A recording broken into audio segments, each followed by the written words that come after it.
Actually, we would say maybe we hit the 500 mark, which was around what we anticipate for. And the winter play day was 200 to 400 in the past, and maybe overall we had 200. On our website, letsplayamerica.org, go to Play Resources and click on the Playground Guide. Get it printed. And if you don't have access to a printer, you can contact me or contact the city and ask someone to print it for you. Why? Because all 18 play spaces are on the map, and then there's a description. And we had created a scavenger hunt. So we have a scavenger hunt that you can go to every single playground, and to be able to get the clue, guess what you have to do? Play. I am so proud of this. I want to shout out to Dean Paris, a graphic designer that created the Playground Guide, and I want to shout out to Teen Lucy Hanesco, who created the scavenger hunt. Lastly, if you want to volunteer for Let's Play America, contact us at info@letsplayamerica or my own personal email, theplaylady@gmail.com. Why? Because you will feel great helping people play.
Great. This evening we have one proclamation for Hispanic Heritage Month. National Hispanic Heritage Month is September 15th through October 15th, whereas each year Americans observe National Hispanic Heritage Month from September 15th to October 15th, and whereas National Hispanic Heritage Month is a time to celebrate the histories, cultures, and contributions of Americans whose ancestors came from Spain, Mexico, the Caribbean, and Central and South America. And whereas this year's theme is Unidos, Inclusivity for a Stronger Nation, and whereas an estimated 619,418 Hispanics reside in Maryland and 620,000 reside in Montgomery County, and whereas we recognize that our diversity is our strength and the Hispanic contributions to our culture, our economy, and the future and of our nation cannot be denied. Now therefore, I, Kate Stewart, Mayor of the City of Tacoma Park, Maryland, do hereby proclaim September 15th to October 15th as National Hispanic Heritage Month in Tacoma Park, and encourage all residents to join in supporting and observing through activities, programs, and celebrations. Thank you. Now we will move on to, oh, I forgot to do the rolling agenda. Sorry about that. We don't have many meetings left. We are not meeting next week, October 5th, because it is Yom Kippur. We will meet again on Wednesday, October 12th. We have a public hearing on charter amendments that we'll be discussing tonight, a proclamation recognizing Indigenous Peoples Day. Our voting session that night will be the first reading are the charter amendment resolutions, and first reading ordinance amending the code, chapter 3.04 on ethics, and second reading ordinance authorizing installation of a speed hump. Our work session on the 12th will be on traffic calming and complete safe streets follow-up. Then on Wednesday, October 19th, our voting session will be the second reading ordinance amending Tacoma Park Code, Chapter 3.04, and our work session will be a review of the Public Space Management Plan and draft resolution. And then we have another meeting on Wednesday, October 26th that we don't have anything scheduled yet, and we'll see what we get through on the next couple of weeks. And then, as Councilmember Kovar asked that we try to avoid meeting November 2nd, we will try to avoid meeting November 2nd right before Election Day on November 8th.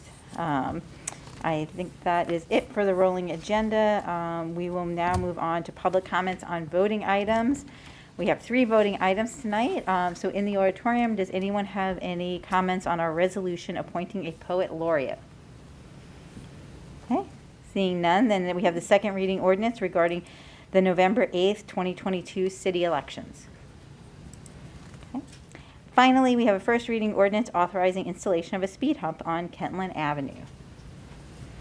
All right, and no one signed up online for to comment on voting sessions. Therefore, we will move to general public comments. Anyone with general public comments tonight, please come to the podium.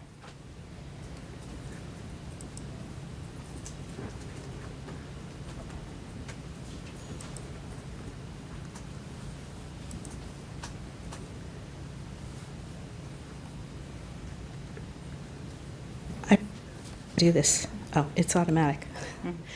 Good evening, Sue Miller, Ward 3.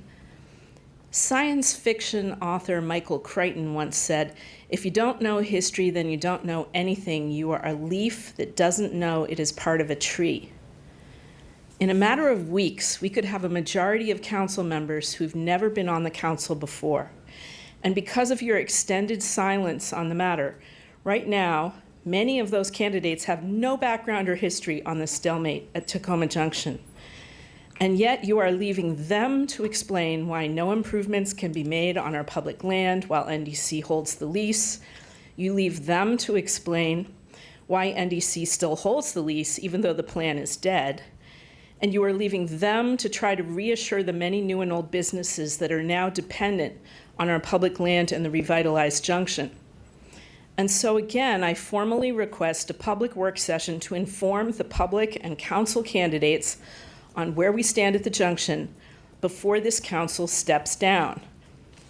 And I realize that work session is probably not going to happen. But at minimum, it's essential that everything the city has been through over the past 8 years is preserved in the city's archives and accessible to new council members and to the public. It's been said that a silver lining to the failed junction plan is the lessons learned about what went wrong. But all of those lessons will be lost if we lose access to the documentation of what we have been through. A week ago, I discovered that the city's webpage with 396 public comments on the junction plan from the spring of 2021 had been deleted from the city's website. The link is dead. Several council members and staff members have been notified. I was hoping to hear this was a technological glitch, quickly remedied, but after a week, there is no explanation of what happened and no promise to restore the archive. The lost comments solicited by the city, constituted the largest and most important archive of resident opinion on the junction. I am formally requesting an explanation from you tonight and a quick restoration of that link. Do not leave us and this council fluttering in the wind like leaves detached from the trunk of our own history. Our history must ground us so that we can learn from what has happened and try to seek a way forward with our new council. Thank you. Thank you. Any other public comments this evening? Here's your pen.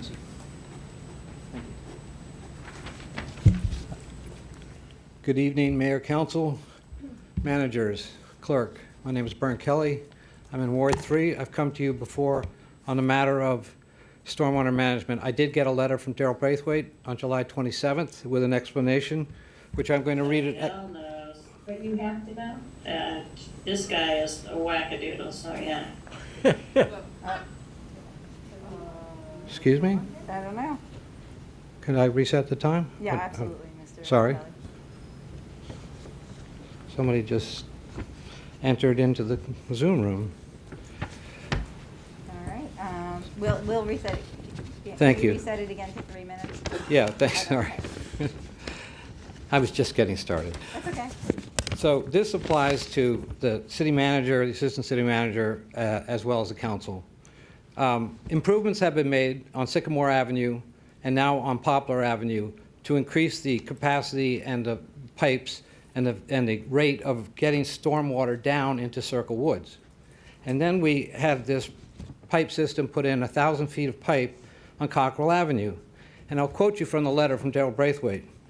Through the design process, the city engineer determined that the most beneficial location for the new pipe would be to extend the pipe farther down Cockrell Avenue rather than connecting it to the prior manhole location on Spring Avenue.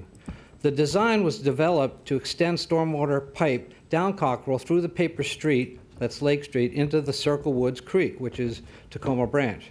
The new design also adds significant pipe volume and the storage capacity to the system through the addition of 1,000 feet of new 24-inch pipe, which equates to almost a 50% increase in pipe length and therefore travel time of collected water. We believe that considerable attenuation will occur within the system due to the large and longer pipe. The drop in the pipe and the changes in the manholes will also add storage as the structures vary in depth from 9 to 12 feet. Those are the boxes where the manholes are. And the sections run between 2 to 6%, a significant reduction from the surface grade that previously allowed uncontrolled water to flow along the street. During the design phase, we decided to use the 100-year event, and the additional and larger and longer pipe itself adds 4,600 cubic feet of capacity to the systems. Well, that's fine. It runs at a slope of 2 and 6%. This is not storage. This is not adding capacity to the system. This is taking a large volume of water and accelerating it into the Circle Woods Creek, where there's only a 48-inch invert right above my property for that water to go in. There's already a 48-inch outfall at the top of Circle Woods, which the water from Sycamore, Poplar, is now going to increase it through that box, come into Circle Woods, and have a 24-inch. Do I need to do the math for you guys? Because we have a problem. I have a problem. My properties and the properties next to me and below me have a serious problem. They only talk about doing things upstream. You have to do this holistically from bottom to top, not from top to bottom. We're doing it incorrectly, and my properties are threatened, And if there's something that happens, I have given you notice, and you will be paying the damages for doing this. In the interim, you can put a stop, you can block the pipe, the outfall, and then you will have storage capacity, and when it fills up, it'll come back out on the street and not through Circle Woods. I implore you to do this. Thank you, Mr. Kelly. Any other public comments this evening? All right, seeing none in the auditorium, then we'll turn, do we have Mr. Hubner? Yes. Great.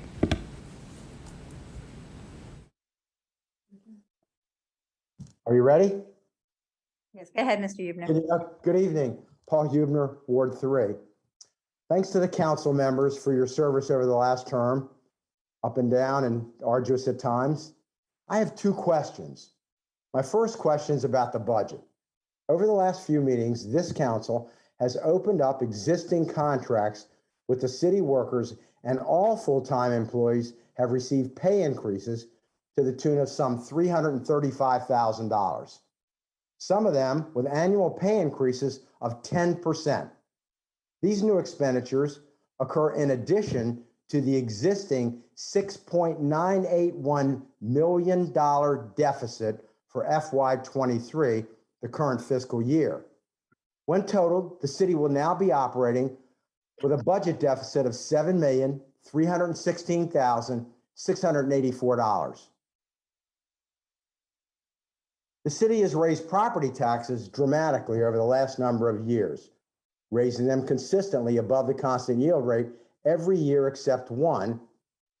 Over the last 20 years, the city's budget from property taxes has increased by 3 times the rate of inflation. Statistically, the city has raised property taxes more than 50% above the rate of inflation every year since 2015. My question is, how does this council explain the present state of our fiscal house? And how does this council expect the incoming council continue to pay its bills without a dramatic property tax increase, which accounts for over 50% of general fund revenue? My second question is if the council or city staff will answer my question. At a previous meeting, this council said they would try and answer questions from public comments. So I'd like to see if you guys could address you ladies and gentlemen could address these questions. And I thank you for your time, and I hope you have a nice evening. Thank you. I believe those are all the public comments this evening. Now I'll turn to council comments. Any council comments this evening? Councilmember Siemens. Who put that button on? Oh, all right, you're done. Councilmember Smith. First, I'd like to thank Pat for hosting an incredible play day on Saturday. The weather was fantastic. I want to thank Congressman Raskin for joining us, and all of the residents and non-residents of Tacoma Park who came out to play. So it was a lot of fun. So I'll direct the rest of my comments to staff. There were some very important comments that were made this evening by residents, and I asked staff to take the time and look into these questions. I think Ms. Sue Katz-Miller had some great points regarding our website. I know we are updating our website, but it is critical, not just information regarding the junction, but other things that we have done as a city to make sure that we maintain those databases. Mr. Kelly's comment regarding the stormwater, I don't know if this plan has been peer reviewed, but I think that would be very helpful to make sure that this is the right way to deal with this situation. And then finally, Mr. Hubner, regarding the budget, Mr. Fox, you gave excellent presentation during the budget season regarding our fiscal situation. It might be helpful if we could take some of those videos, package them together, and put them on the website so residents can see where we are fiscally. Thank you. Thank you. Councilman Costick. Good evening, everyone. Ward 3 is well represented in public comments, so I want to say thank you to everyone who came out and spoke. Thank you for raising the questions, Ms. Miller. I know I was copied on several of the emails you were referring to, and look forward to some information from city staff about being able to preserve that information and make sure that that's accessible to residents and others who may be interested. And Mr. Kelly, appreciate your comments as well, and look forward to an update as well from the city on the status of the stormwater projects and planning there. Mr. Huebner, I'm happy to follow up with you after this and have a more detailed conversation. If I'm understanding your questions correctly, I think you're asking about how we plan for long term in terms of our budgeting and maintaining the funds that we have as a community to be able to do what we need to do. And I think those are critical questions that always come up during the budget process, but need to be discussed on an ongoing basis as well. So I appreciate the question, and I think it's part of a puzzle that we all need to be a part of solving. And it's not probably the easiest. There probably isn't an easy answer there. It involves a balancing of a lot of different things. So looking forward to chatting with you more on that as well. And then just wanted to remind everyone that the Street Fest is coming up this weekend. It's always a lot of fun, and I hope the weather will hold out for us, but hope to see you all out at the Street Festival on Sunday. Thank you. Great, thank you. Councilman DeMala.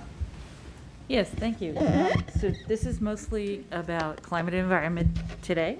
The Council of Governments Energy and Environment Committee met this morning, and we had a number of things of interest, but the one of most interest, I think, to this group and to residents is that there is the board of directors for COG passed a policy related to EVs, and there's an EV working group being organized, and we'll hopefully be able to find someone who can step up to serve for this community on that group.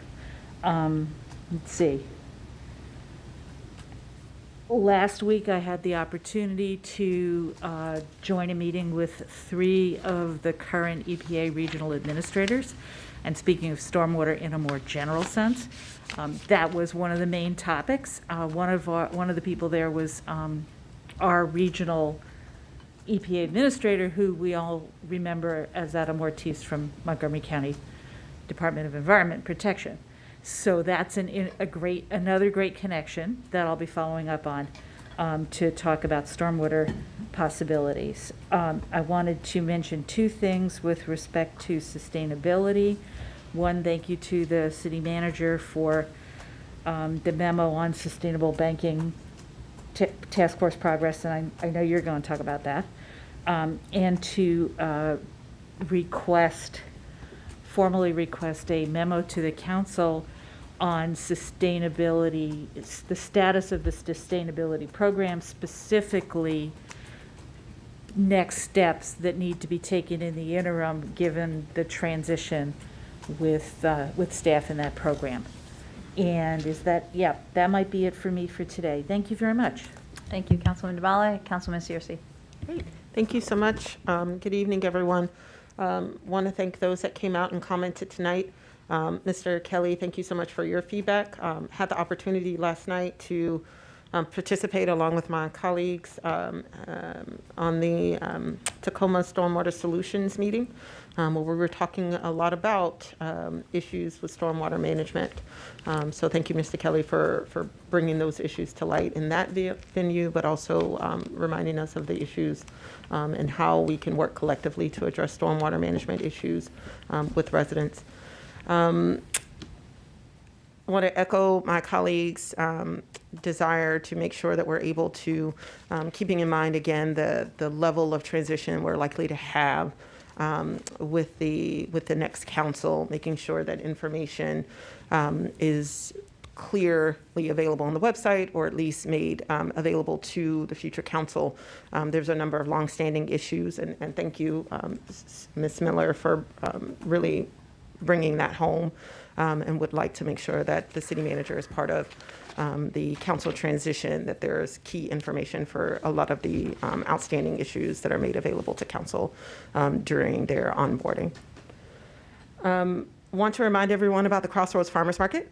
I missed it today, and I heard there were churros. Darn meeting. But yes, so definitely want to encourage people to go down to the farmers market. Definitely participate this weekend. Hopefully the weather will hold with the Street Fest. And I want to also thank Let's Play. Had a chance to come out to the play day, and it was so much fun to do the chicken dance with toddlers and play Simon Says with Congressman Raskin. So definitely want to thank those who did organize that event. Lastly, we have a tentative ribbon cutting for the Hillwood Manor Playground. Tentatively scheduled for November the 6th. So I know the residents in Hillwood Manor will be super excited for the playground. There's lots of equipment out there, but they just haven't put it up just yet. So definitely looking forward to the ribbon cutting and getting that project tied up with a nice bow. All right. Thank you all so much. Have a good evening. Great. Councilmember Kovar. Thank you. First, I want to thank or provide an update on the Maple Avenue sidewalk that I've talked about, and thank staff for all the meetings that they've held with individual residents. It's very helpful. And thanks also to the staff for meeting with me earlier in the week.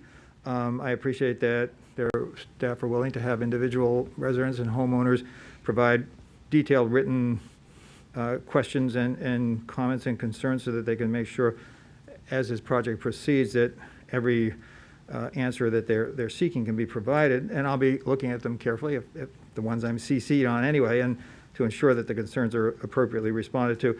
And if there is the need for more information, I'll push for those details to be addressed before the work at a given resident does go forward. Secondly, unrelated to that, I was part of a council subgroup working with the company Collaborative Strategies on a small contract with them, and this was to explore ways of improving relations with the ASME union. And many of our city workers, of course, are members of that union, and improving relations with the union is something that the council had identified as needing attention. And the group, Collaborative Strategies, recently made a presentation on their findings, and that included 4 recommendations on training and decision-making, onboarding of council members and staff, and facilitation of negotiations. I have reached out to my colleagues. I haven't connected with everyone yet, and I'm not sure myself which of the 4 recommendations would make sense for us, what form maybe they should take. But I think they're worth our looking at. And I would stress this isn't about the council being involved in individual personnel matters or being part of collective bargaining. It's about policy setting and improving communication. With the new council taking office soon, there is some timeliness, and especially with this question of onboarding. I think about when I joined the council, I really didn't know a lot about the labor issues that we might have to deal with. So I think that in particular could be helpful. So I would like us to take, and my colleagues can say what they wish about this, but I would like us to take the necessary steps to get a proposal from Collaborative Strategies so we can see what the fleshed out recommendations would look like. And that would involve, as I understand it, first asking the city attorney to draft a resolution requesting a proposal from them. But that would really just be the first step. So we'd have to discuss and vote on that resolution. We'd have to review a proposal that came back from Collaborative Strategies on it, and then ultimately vote on the contract. So this is not decision-making. This is just to say, do we think it makes sense for them to submit a more detailed proposal? So I just want to say, I know I'm running out of time. That's a lot to do before the election. There's time, but there are only 3 or 4 more council meetings, so there is some urgency if we decide to do that. So that's why I think it's important to start tonight, and just by saying, do we think it makes sense to have the city attorney draft the resolution? And I hope that's clear. I'm happy to clarify any of those points if need be. Did you want to? Right, and so I don't know exactly what the format would be, but I would appreciate it if we could get some sense for whether my colleagues would agree with going forward with that. And I'll propose whatever motion is needed in order to achieve that. All right, so if I understand correctly, Councilmember Kovar, you're asking if we have a majority of council who would agree with you on directing the city attorney to write a resolution in order for us to get a proposal for moving forward. Yeah, and there's 4 steps here. If we agree with this, the city attorney would draft that. As I understand it, that would then have to be on the agenda for us to debate and vote on. If we voted on it, then that would then in turn mean that that would go from the staff to Collaborative Strategies. They would submit a proposal. We'd have to look at the proposal, decide if we liked it, maybe make changes in it, and eventually get it done. So there's a lot to happen, all those steps just between now and when. And you mentioned November 2nd.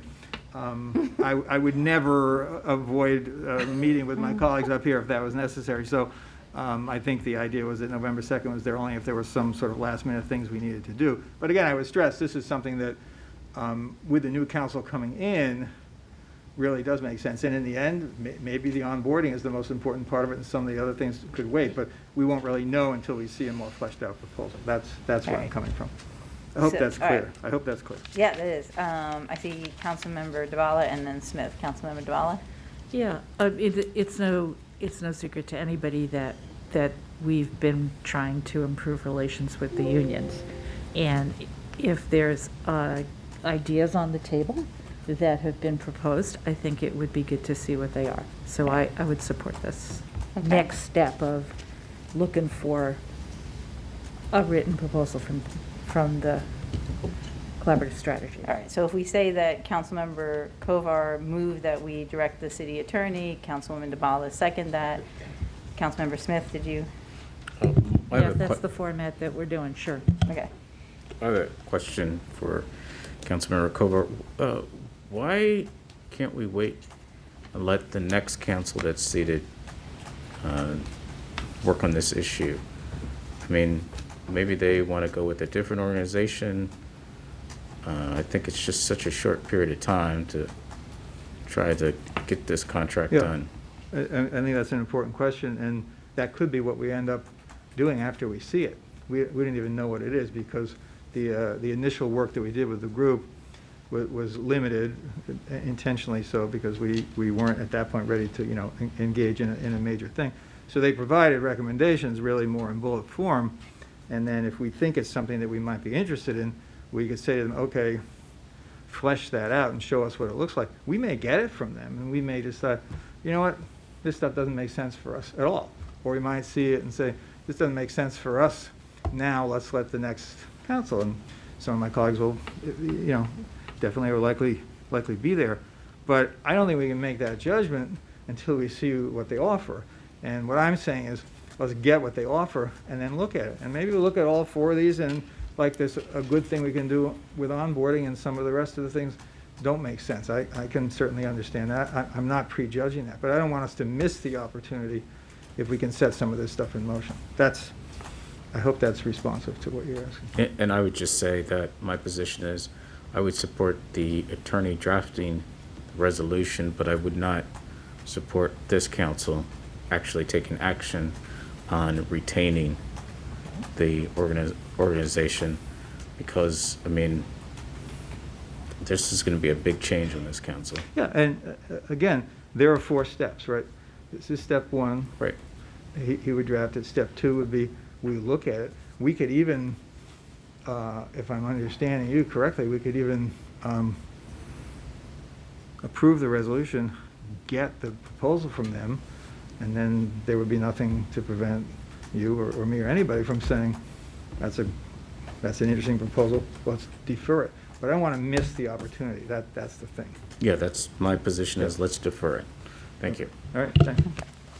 All right, so anyone else have, maybe just a show of hands, we'll just do a show of hands. All those in favor of the, directing the city attorney to draft a resolution for our consideration next meeting that would direct staff to request a proposal from the consulting firm to continue the work that we've been doing with them.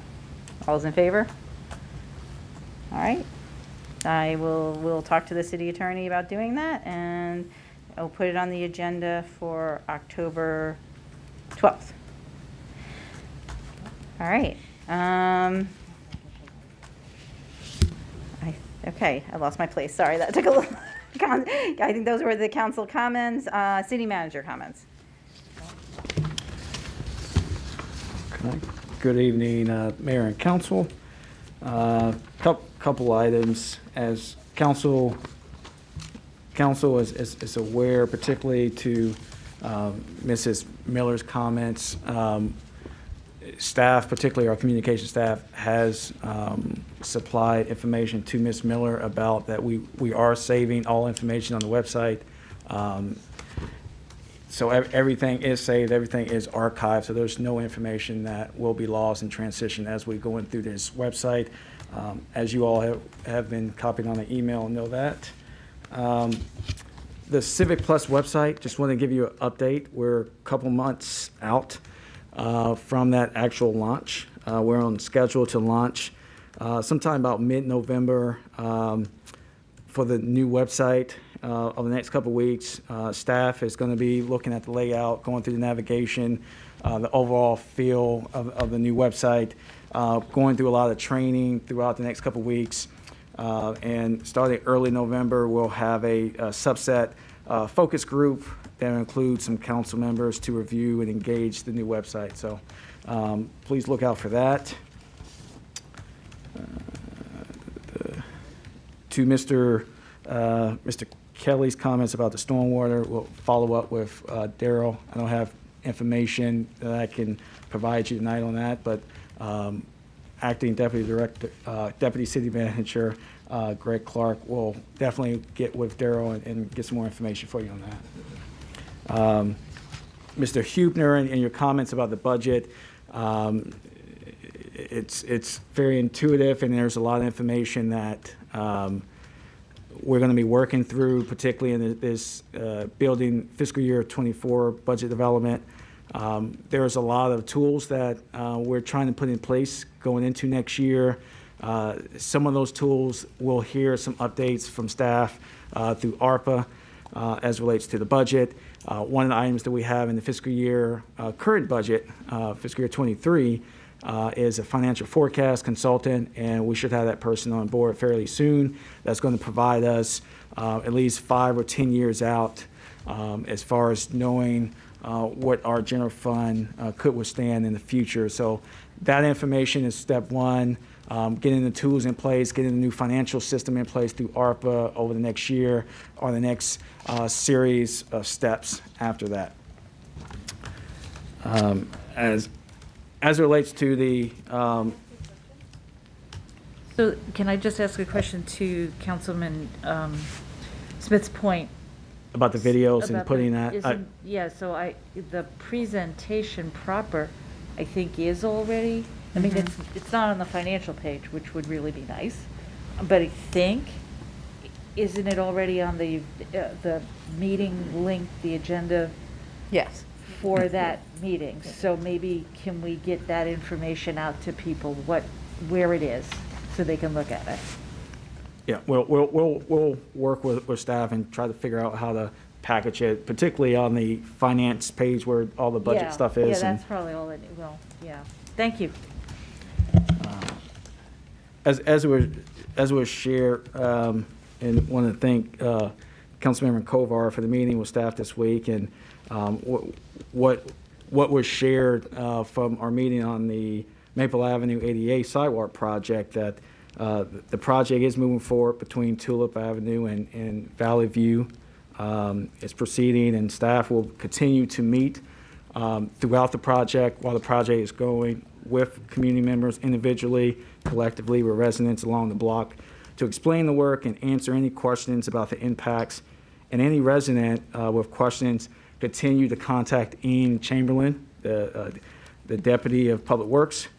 His information was provided on the notice that was delivered to each property 2 weeks ago. The project is part of the city's pedestrian safety initiative to address accessibility issues on city sidewalks in compliance with federal regulations, specifically Title II of ADA, where we're federally mandated to move forward with ADA sidewalks.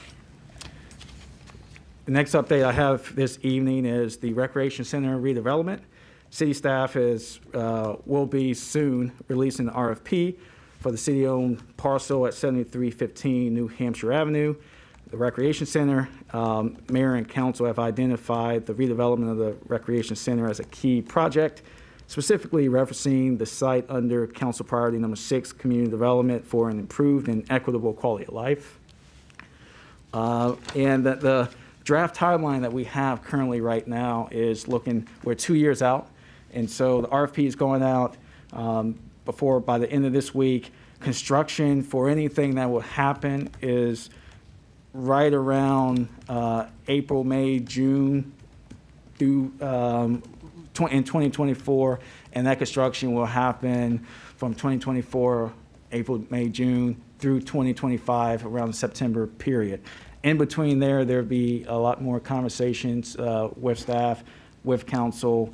Of course, we bring anything to council for any deliberations on next steps on the Recreation Center. Very exciting. It'll be on the tail end of the new library being built, and then we'll be pivoting towards a new recreation center for this community. Real quick question. So can we just make sure that folks understand how the RFP is different from what they may be familiar with in terms of the letters of intent that was originally received, and that what we're not doing right now is committing 100% to selecting a proposal, that this is an opportunity for interested parties to submit proposals. It is different from the letters of intent, and how so? And then what, the steps would be once those proposals come in, specifically as it relates to community engagement. Okay.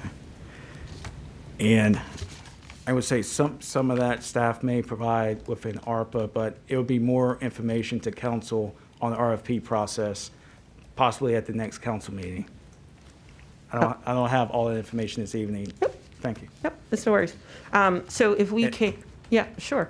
The next council meeting, it would be helpful. I know that I've had conversations with staff, and I do believe that there will be some notifications to the community explaining things that would be ultimately made available on the website. So I just want to make sure that folks are not alarmed, that we're moving faster than the people are aware of. But some additional clarifying information will ultimately be made available on the website for residents. Yeah. Thank you for that. And the last item that I had this evening is the sustainable banking. That information is posted online and it provides council director staff to come back and provide the update. And so I posted that online. I didn't want to say verbatim. So if anyone has any information on that, want to know exactly our staff's response to the items that was outlined, it is posted online under the city manager comments. And with that, I'll turn it back over to you, Mayor. And can I say, we can share that widely, right? That's a... Yeah, I asked. Okay, great. Yeah. Thank you, that was helpful. Yep. Okay, thank you, and welcome back from the ICMA conference. I hope it was a good one. All right, we'll move to our voting session. Our first item is a resolution appointing a poet laureate, and I'll turn it back to the city manager.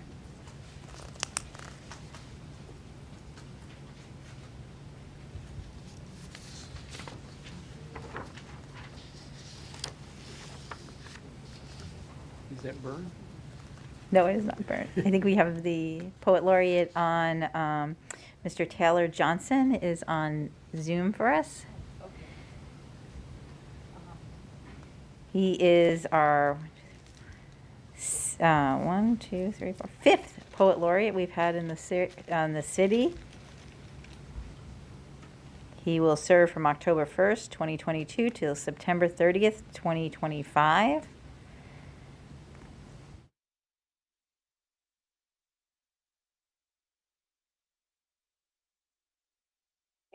Did he not, was he not, he's with us? Oh, okay. Yes. Oh, thank you. Hey, how you doing? Hi, Mr. Johnson. Nice to see you this evening. Congratulations. Great. Before I turn it over to you, I just want to make sure we had you with us this evening. I'm going to pass the resolution, then I'm going to turn it over to you to say a few words and to share a poem if you'd like to this evening. Thank you. So do I have a motion to pass the resolution appointing the Tacoma Park Poet Laureate? So moved. Councilmember Smith moved, Councilmember Seaman second.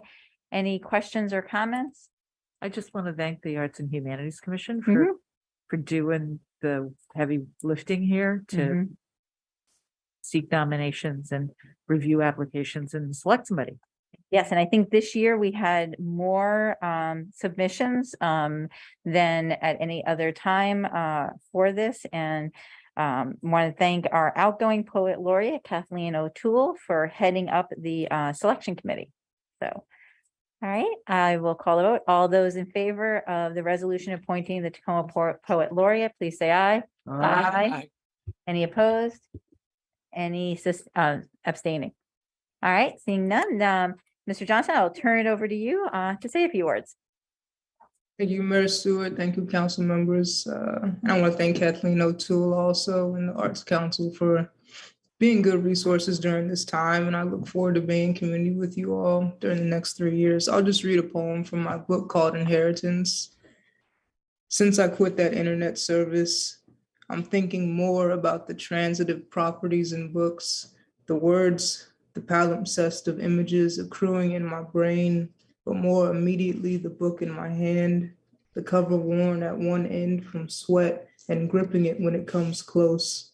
Close as in when I stood up, let one deep exhale when I came to the lines of all fearless happiness from which reaches my life I sing and find it underlined by a beloved stranger. It's like turning the record over, knowing you're hearing what I'm hearing, easing up on the edge of the chair. It's like we're holding hands now at the edge of a white silence from which we are to make a music of our being here, of being moved, wherein our music complements and holds close each other's sound in the wet room of the tree I met you in. Nothing is said about the water or the fearless trees angled toward and against the light that did fall on me, made much of me, light that sings through me. So I'm singing. Thank you. Thank you so much. We look forward to hearing more from you in the future. Thank you very much. Great, and I will say if folks would like to hear more of Ms. Johnson's poems, there's a link on the city website with the agenda this evening. So thank you.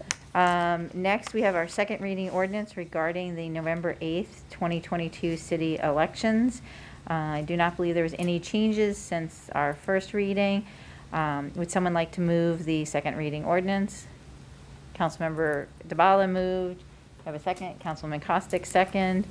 I believe Councilmember Kovar had a comment on this. Yeah, just a brief comment. Thank you, Mayor. And this is something that was mentioned to me by a few people in the community, and I just wanted to clarify that I don't think it's necessary to actually propose a change in the language, but one of the components of the ordinance states that this is in general a mail-in election. I think we're all aware of that, and that there's also the opportunity to vote here on election day for people who are unable to exercise the mail-in option. And I think one of the points that the residents wanted to make was that it's not just an inability to vote if somebody affirmatively wanted to vote in person that day. Some people might want to do that.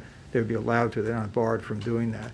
I think it is a mail-in election. That's what we've chosen to do, and that's how the bulk of it will happen. And so certainly someone who fails to receive their ballot in the mail would want to exercise their right to vote by coming here in person. That would be someone who was unable to do it. But just to be clear, we're not saying it would be literally forbidden for someone else to come and do it. I think we're somewhat limited in election worker staff that day, and so I don't know whether there would be a line or how that would work, but just wanted to clarify that point. And I hope I said accurate statements. Right. Any other comments or? No? All right. Let's see, this is a second reading ordinance, so I think the clerk will call the vote. Councilmember Kovar. Aye. Councilmember Dvala. Yes. Councilmember Costick. Yes. Councilmember Siemens. Aye. Councilmember Smith. Yes. Councilmember Searcy. Aye. Mayor Stewart. Yes. All right, our last voting item is the first reading ordinance authorizing installation of a speed hump on Kentland Avenue.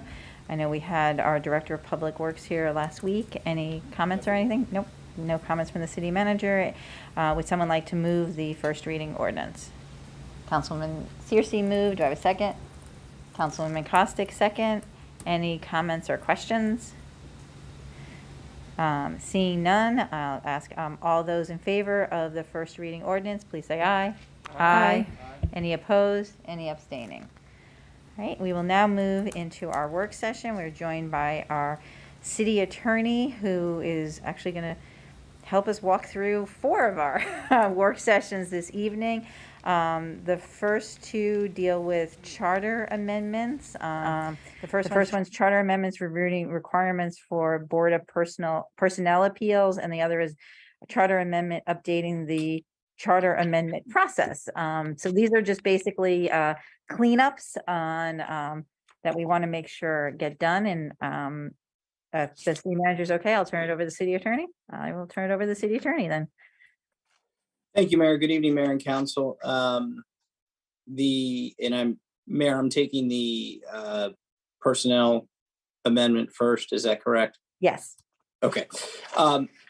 The Mayor and Council will recall that as part of the, I believe it was part of the Boards Commission Committee review process and amendment to the code process, I believe was completed last spring, but had been ongoing for several years.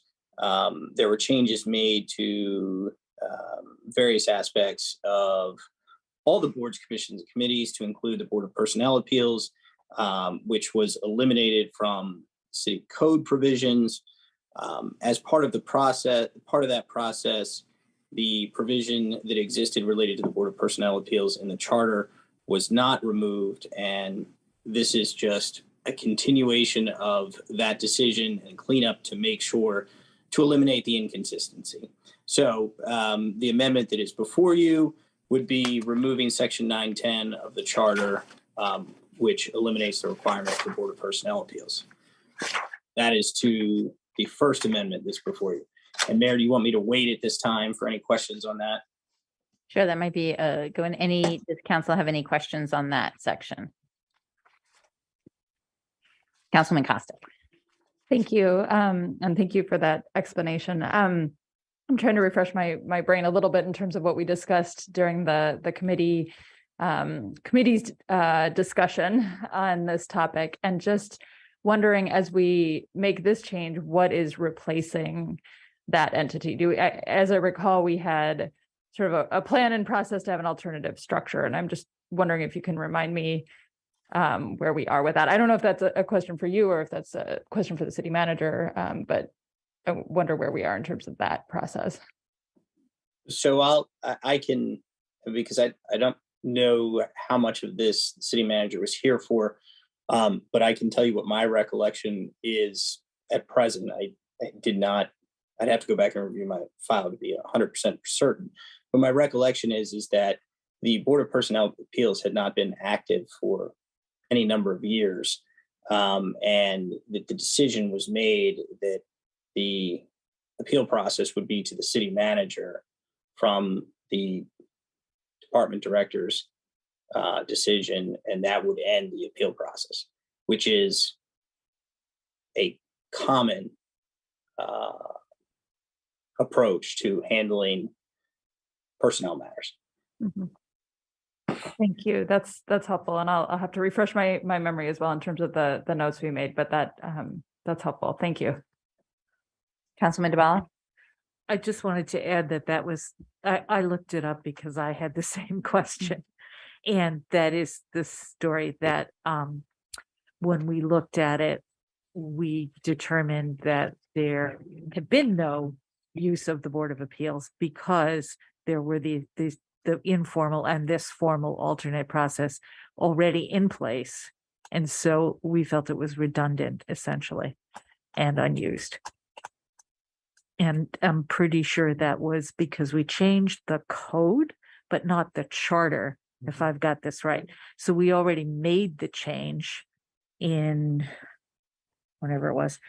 And this is just cleaning up the charter to be consistent with the code changes. Did I get that right, Mr. Cornbrooks? Correct. Thank you. Okay, seeing no other questions, we'll move on to the other item, which is the updating the charter amendment process. Yes, thank you, Mayor. And the charter amendment process, and I want to be clear that no issues with how the city's charter amendment process in the charter was constructed. It's just over the years, the state had changed certain aspects of state law governing the charter amendment process. And the changes that are before you today are simply designed to eliminate the appearance of any inconsistency. And so for example, one of those changes is the city had already had in its charter a pre-hearing notice requirement, which was slightly shorter so let me back up and say, anytime you propose an amendment to the charter, the city's amendment process required a 14-day, I think it was 14 days notice of the hearing. Excuse me, it was 10 days.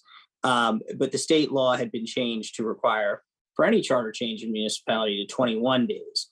So that was the process that we were using with the 21 days. But the city had already been out in front of it, as it often is in these type of things, and had its own pre-hearing notice requirement. So the changes were just designed to make some of those provisions consistent. And you can see them in the charter. And what this does is prevents the appearance that there's any inconsistency between state law and the city's charter, which the city clerk and I would always work closely on to make sure that we were complying with both aspects of this when presenting charter amendments to you. And it will also make our job easier in that we know that the two are consistent in terms of how they are framed. So that's the overall broad picture. The specific changes are getting the 21-day notice period in there. I made a small non-substantive change related to changing the number 3 to the Roman numeral 3. I also made a change related to how and where the notice for the pre-hearing notice is published. In the existing version of the charter, it requires it to be posted in a newspaper for a certain period of time. That's not required by state law anymore. And I don't know that it is always consistent with how the city clerk would want to approach that. So I just have the 21-day notice requirement in the charter, which is consistent with state law, but it doesn't specify how the notice has to be given. The way I would advise the city clerk to provide the notice would be in the way that she would normally provide notice for any type of city action along these lines. And in fact, I think that the trend, while newspaper is still used in some respects, but the trend is also more towards posting online, etc. Excuse me. One other charter change or proposed change I made later on that is just to track with how the paragraphs were identified. And then the final change, which I want to bring to your attention, it's going to be on page 5, lines 20 through 22. This was an interesting provision that, as far as I can recall, I've not seen before in another charter.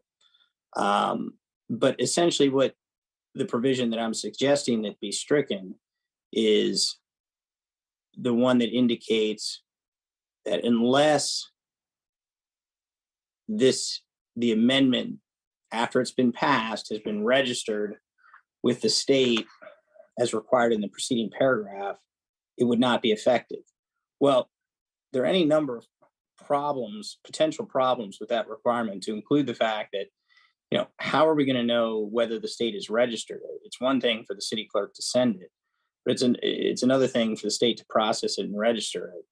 And we could all be operating under the assumption that the state has done that. But I see no reason, nor am I aware of any legal requirement for it actually to be registered at the state level in the Department of Legislative Services. As far as I can tell, our obligation is to send it to them. And once that obligation is met, that's the end of it.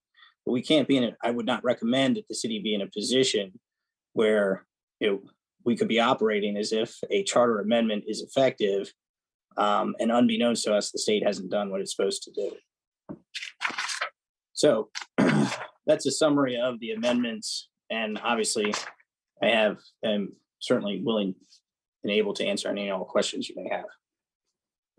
Thank you very much. Any questions on that one?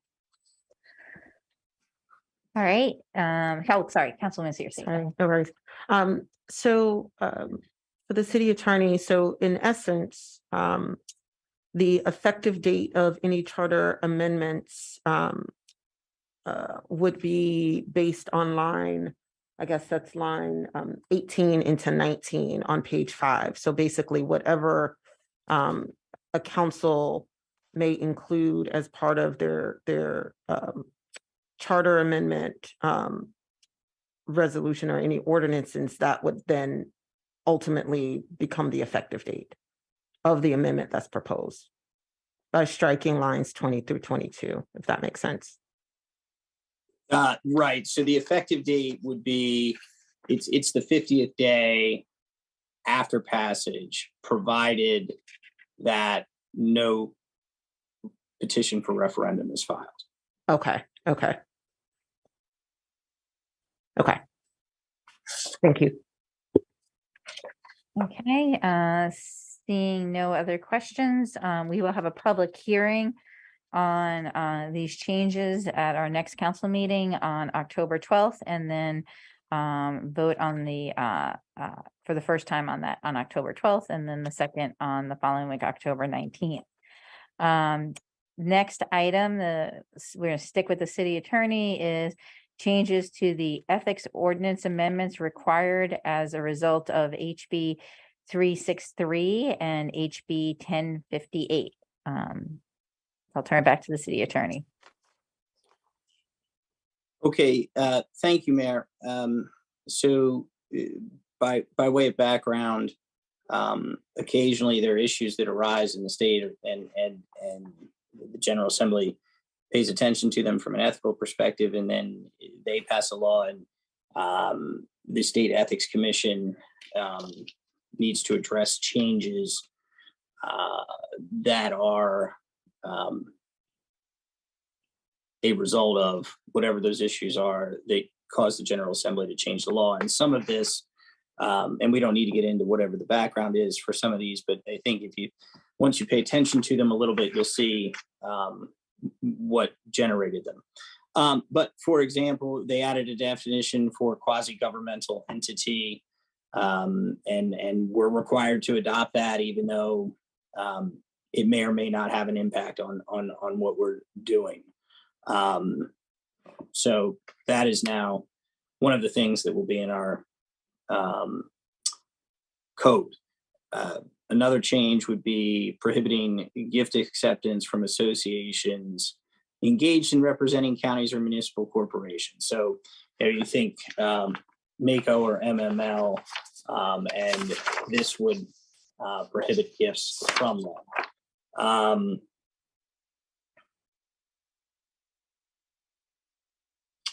Certain disclosure of confidential information is prohibited. Well, I would argue that it was prohibited in any event. Elected official, formal officials or employees are not permitted to disclose confidential information that they acquired by reason of being associated with the city. And this is directly tied to the official or employee who may be disclosing it, attempting to get some form of economic benefit. But again, I would argue they were not entitled to disclose it in any event. The new change also prohibits retaliation for reporting ethics violations or participating in an ethics investigation. And I would submit to you that our code already had language in it to that effect. But I, of course, inserted the provision, the specific language that they wanted, just to buttress it, and also because we have to submit this to the state, and they're going to be looking for that specific language.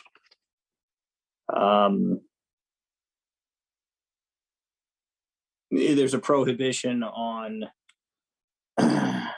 certain disclosures related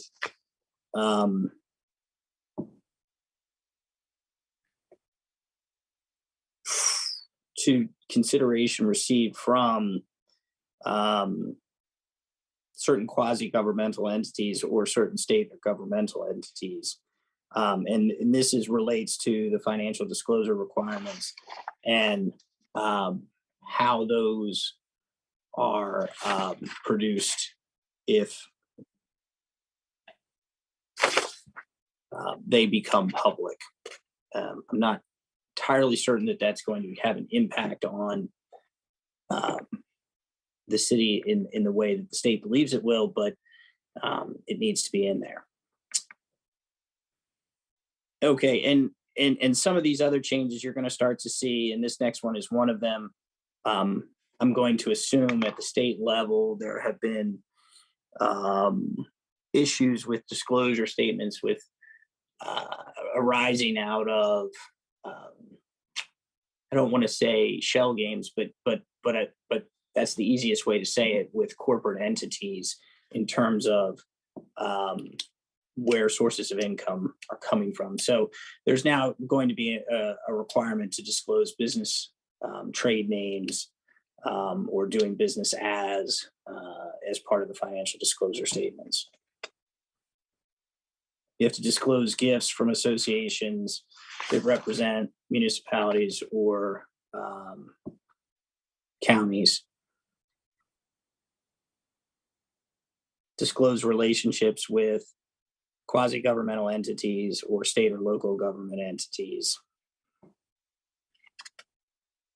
And this is one where it could potentially get a little bit confusing, but this is called the attributable interest in business entities that must be disclosed. And that, again, relates to the shell games that I was referring to, which if an elected official or a city official were to have an interest in one company that has a certain percentage of interest in another company that is doing business with the city, that would have to be disclosed. And those percentages are laid out in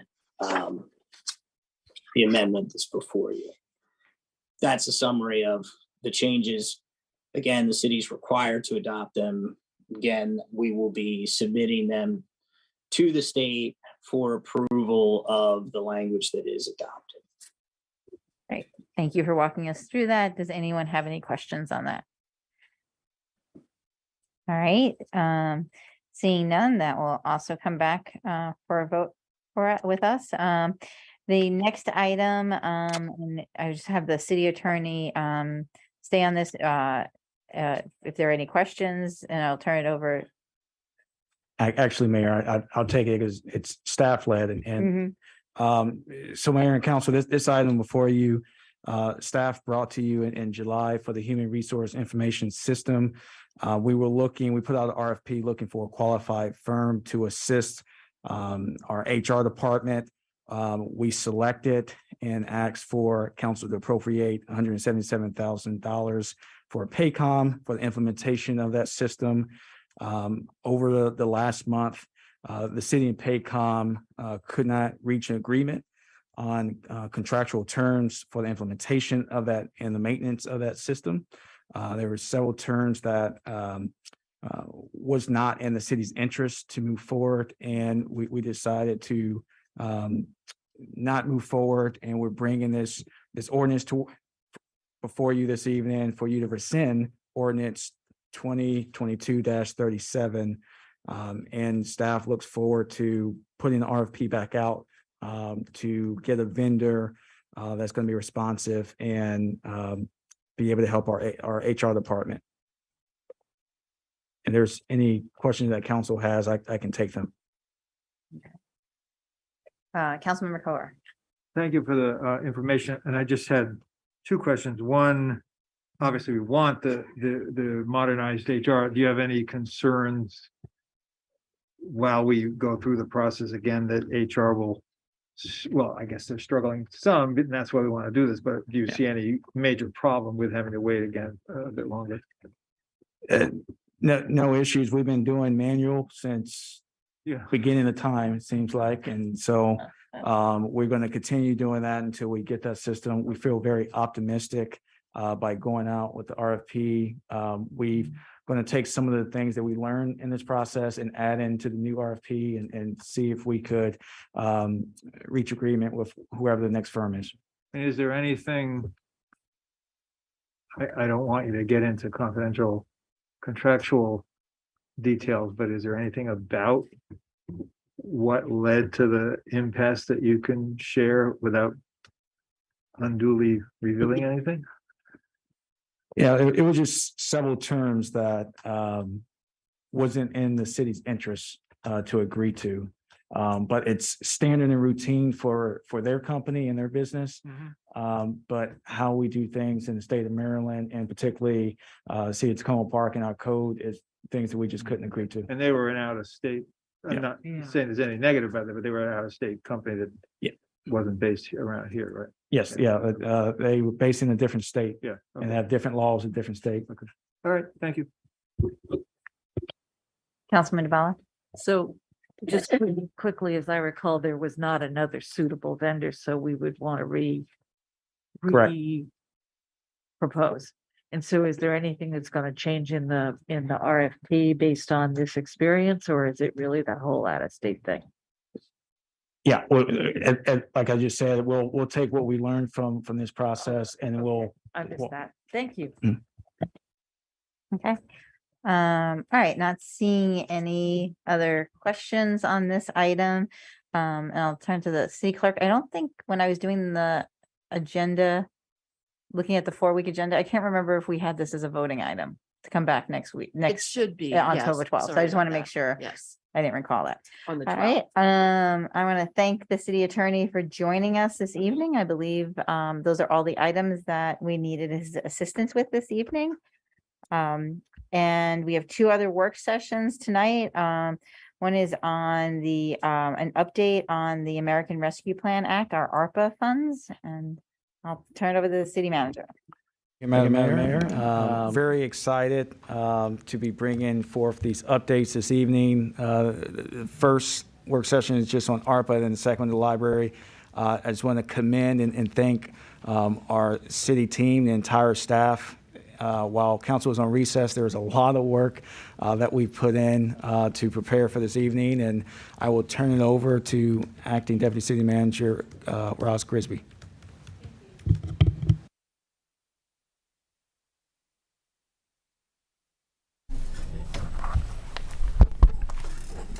I am joined tonight by the directors of the departments that have ARPA projects that we're reporting on tonight. This is our update. I think of this as, sorry, does this work? I think of this as probably something we might want to do quarterly, come to council and just give you an update. But as we go through this, you'll see there are a number of other resources available, so that may not be the need. Thank you. Towards this. Okay, got it. Thank you. So we have $17.5 million in ARPA funds. We are mostly reporting tonight on FY23.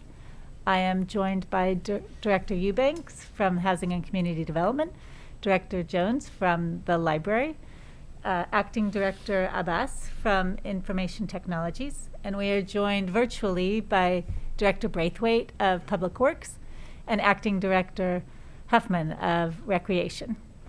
We will be going through this by department. That seemed like the clearest way to kind of organize the information. There we go. I wanted to start by reminding everyone that we have information available online. We are actively building that out as we go. So please check there first when you have questions from residents or for your own curiosity, because we are trying to get that fleshed out as we go. And I'll start with Public Works. Director Braithwaite is online, so I will turn this over to her. Thanks, Roz. The projects identified below include the energy efficiency and electrification program. That was a call for applications, which ended September 1st. So staff are currently reviewing their applications received. Based on my understanding, they have far more applications than funding available. I think a combination of the electrification, energy efficiency, and multifamily upgrades was over $2 million in terms of application requests. So right now they're going through applications, and they are getting additional and missing information. And my understanding is that in early October, they will select the applicants that they're going to approve, and those applicants will be notified. So that's in the works and ongoing, and then they will have the rest of the year to complete their project and request reimbursement.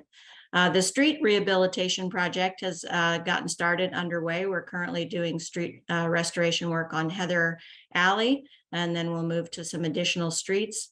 In addition to the ARPA funds, we also have capital funds for street rehabilitation. So we'll be putting together those funds for an overall street restoration work.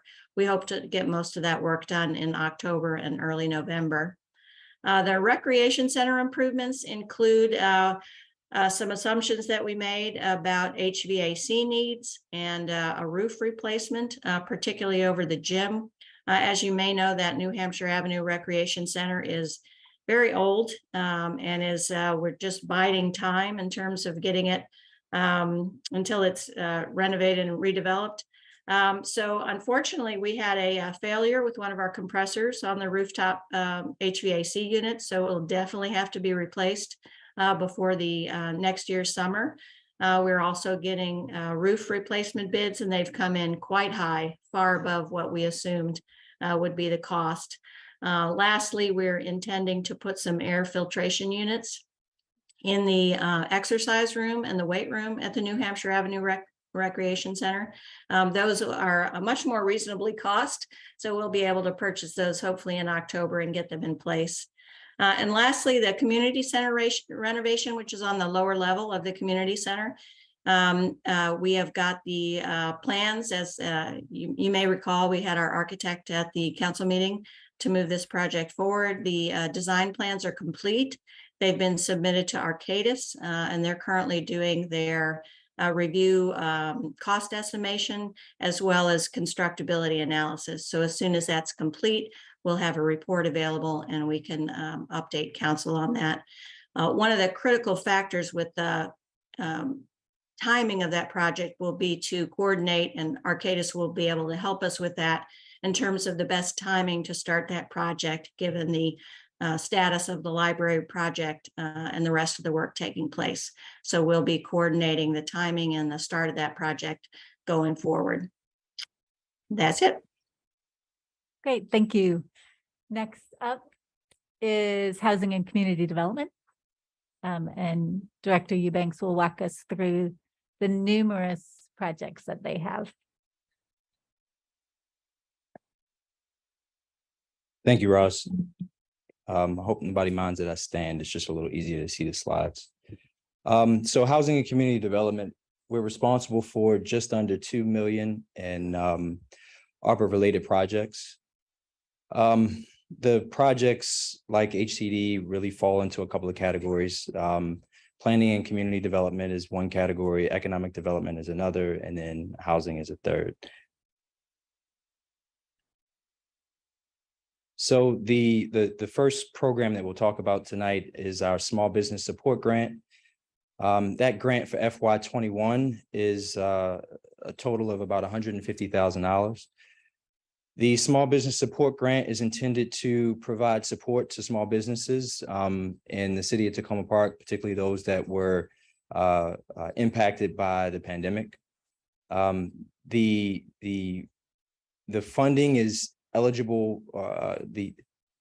The funding can be used for rather day-to-day operations. Day-to-day operations consist of things like rent, mortgage payments, utility payments, payroll expenses. And the maximum award to any single business is $5,000. That grant application period ended in April of this year. And so since April, and actually shortly after, we've awarded 77 awards. The average award was about $3,300. And we have some very good statistics thanks to our economic development manager, Ira Cowler. All of the statistics will be posted online on the Small Business Support Grant website. But just some of the ones that we thought were particularly relevant, kind of the breakdown by ward.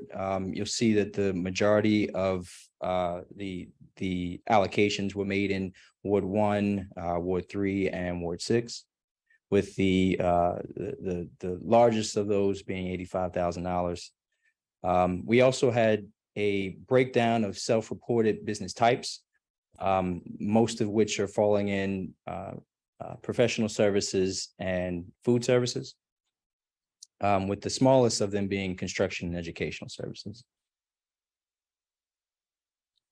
Moving on to the Neighborhood Commercial Center Improvement Grant, which we have renamed the Business Investment Grant. We call it BIG.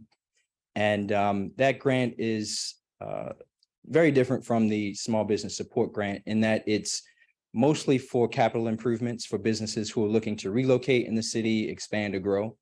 And so you can really think of these as falling into 4 categories: exterior property improvements, interior outfits, capital equipment, and then hard costs associated with moving into vacant space and repurposing vacant spaces. This is a rolling grant that started in August of 2022. The funding amount is up to $10,000 with a 50% match.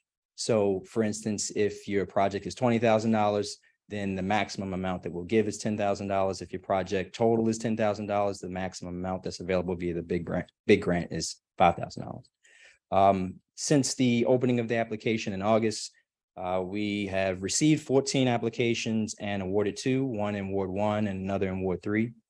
The funding amount total is about $11,000, and about half that is the average award amount. The Tacoma Langley Crossroads Business Incubator is a $500,000 dollar project. This is, of course, in the Crossroads area of the city. The intent here is to create a physical space for businesses that may be doing a lot of home production or working from farmers markets or in communal kitchens, to allow them to essentially try out a physical space with the intent of allowing them and providing them the technical assistance to transition from one to the other. So the timeline, we've started just recently.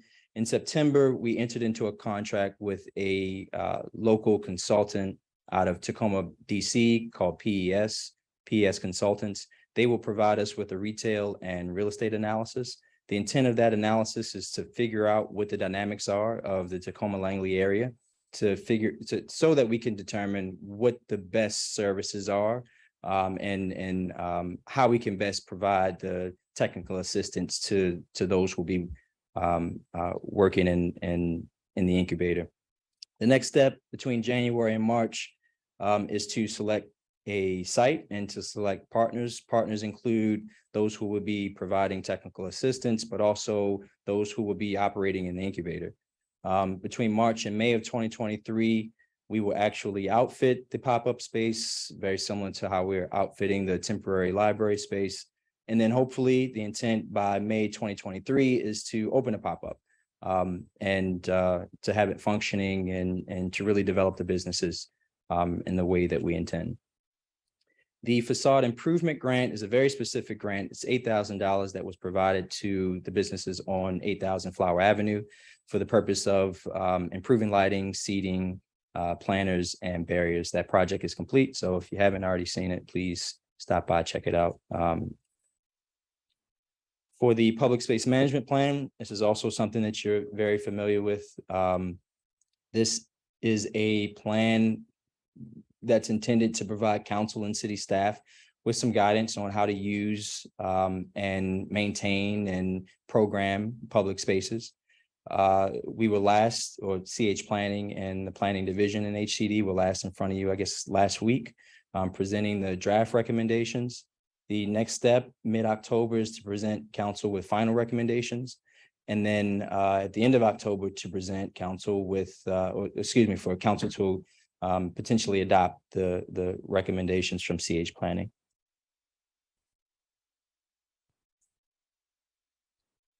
Continuing with the grants, another grant program that has just recently come before council in June of 2022 via presentation by the grants committee was the Community Quality of Life grant, which is a $110,000 grant. During that presentation, the GRC presented 13 recommendations, all of which were adopted by City Council. 12 of those awardees decided to move forward. The grants require the grantees to submit quarterly reports and quarterly milestones, and the funding for that program is provided quarterly as well. The intent of Community Quality of Life grants, as you know, is basically to extend city services and to provide programs, projects, and events that improve the quality of life of city residents. They fall into a lot of categories, but arts, humanities, and STEM are kind of the focus areas. The Food Insecurity Grant is a $90,000 program. The intent here for the food insecurity, which began in March of 2022, is to reduce food insecurity for disadvantaged and underserved individuals and families in the city of Tacoma Park. We do that in two ways. One is to increase access to SNAP benefits, formerly known as food stamps, and then to ensure the equitable distribution of quality foods. So back in March of 2022, there was a formal call. Four entities responded. Those entities were Community Health Empowerment Through Education and Research, otherwise known as CHEER, Small Things Matter, Fresh Farms, and Meals on Wheels. And I find this number astounding. Since March of 2022, the reported number of people served is almost 2,000. And that's just what's been reported. The reports are quarterly, so we haven't received everything yet. So I would imagine that number has doubled since then.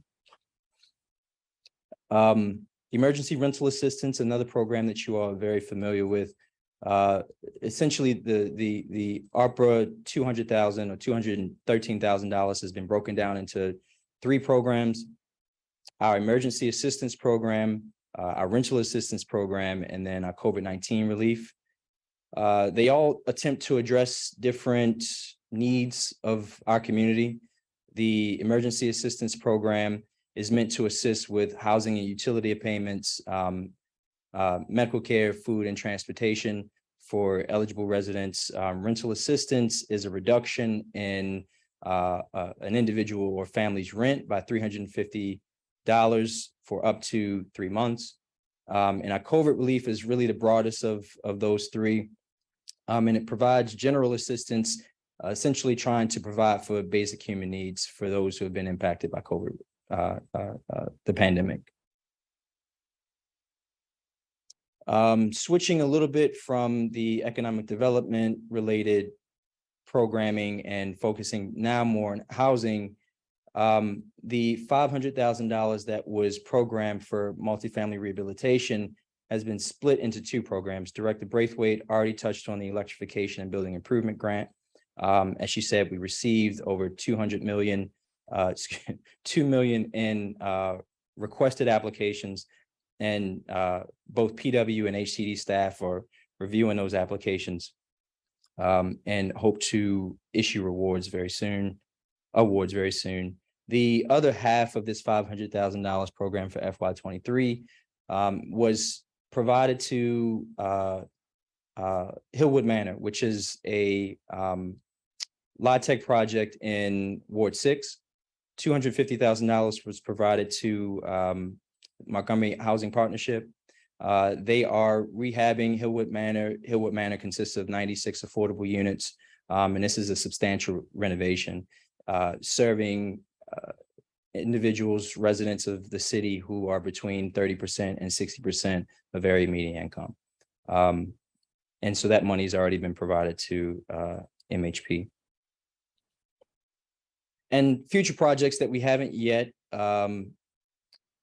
started our implementation process on, but many grants we hope to start in the next calendar year, as well as the Community Partners Program known as CP2, and then our Workforce Development Program we also hope to start next year. The goal is to, as I mentioned before, to hire a grants coordinator to help us facilitate some of this programming. Thank you.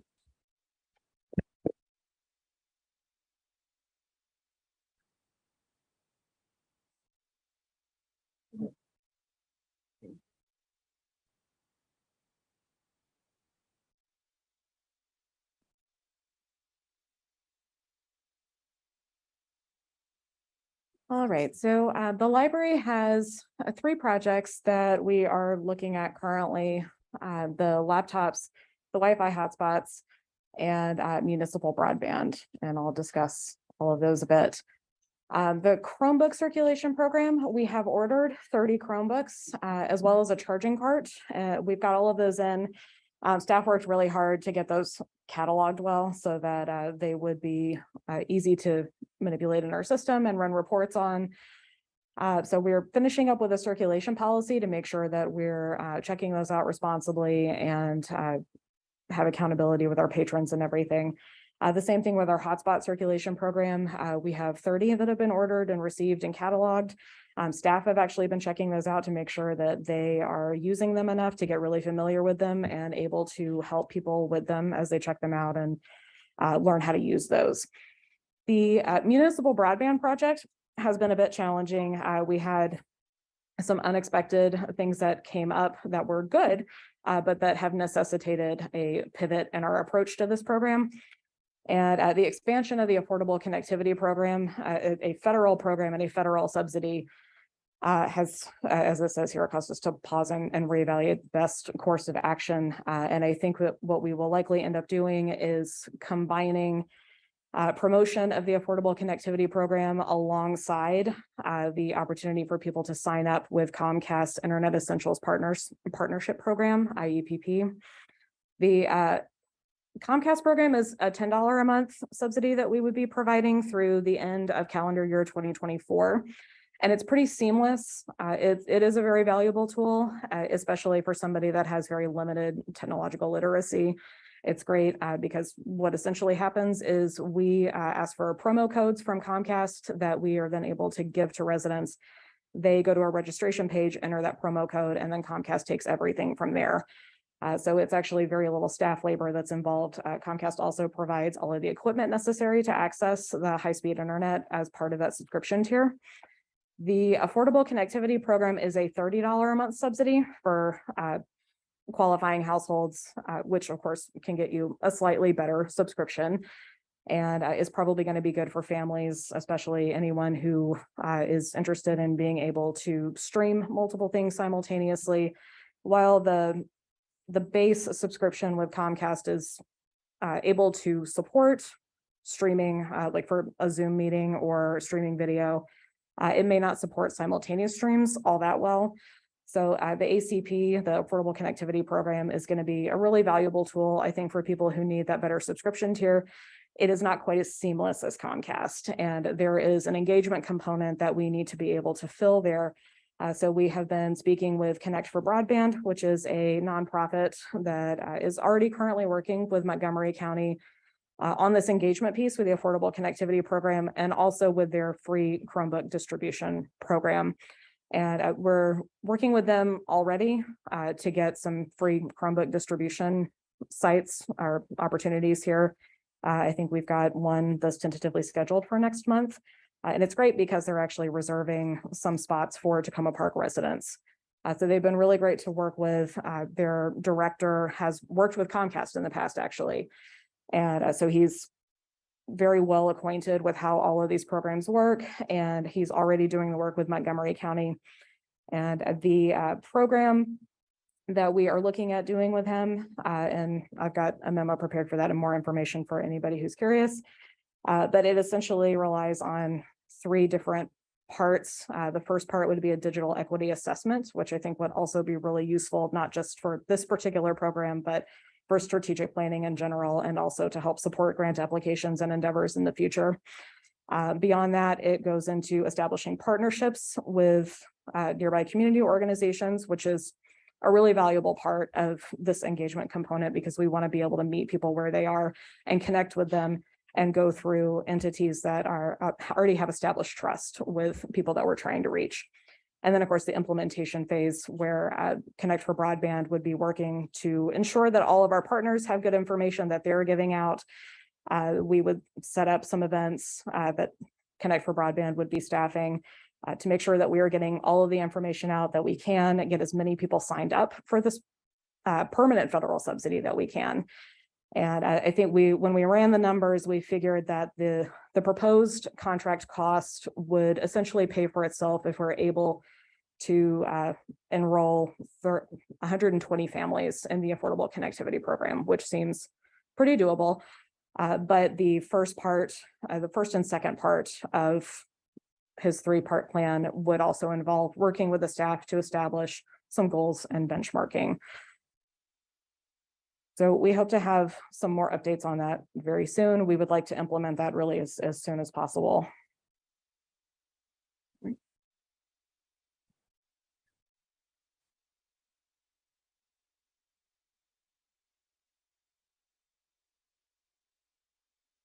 Good evening, Council and Madam Mayor. This is my first time, so if you sense any vibration in my voice, please forgive me. $124,000 was set aside from ARPA funds for interactive online budget platform, a platform-friendly, interactive, web-based tool, or Budget Explorer will help resident, council, and staff navigate cities operating ARPA and capital budget. This to develop a budget decision and preserve a fiscal resources. It is our intention to go out either a Metro Cog area or do an RFP by spring. Second, $100,000 were funded for our ECM, that is a electronic content management for the city of Tacoma Park.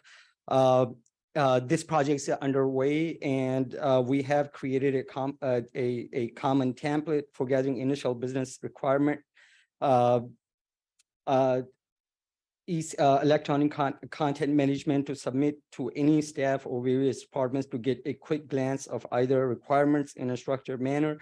This template has been refined based on input by us, by IT department, and we completed initial introductory and at the high level content management requirement gathering with the several department heads. Our next step is a meeting and gathering a high-level requirement from the library, recreation department, and public works department, meeting a second-level staff in each of the previously worked department, complete the business analysis and function documents in a full detail, complete the vendor requirement matrix, and perform a vendor analysis of various vendors to see who satisfies which requirement in close coordination with IT department, and potentially create a RFP and document an implementation ECMS electronic content management system by the end of this fiscal year. Thank you.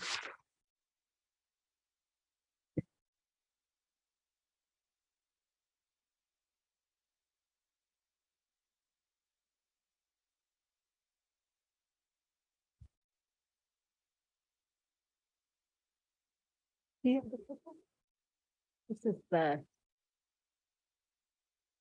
oh, yes. Next up is recreation. My apologies. We are joined by Acting Director Huffman, I believe remotely. Yes. Good evening, Mayor and council members. We have two recreation projects to discuss tonight.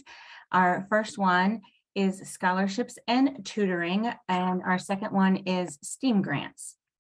So on the next slide, you'll see that we have scholarships and tutoring, and we have $100,000 to offset current scholarships that help for participation in recreation programming. You can see that 50 families have been awarded this calendar year thus far, which equates to 146 city residents. They can receive 100%, 70, 50, or 20% based on the HUD income limits for Montgomery County.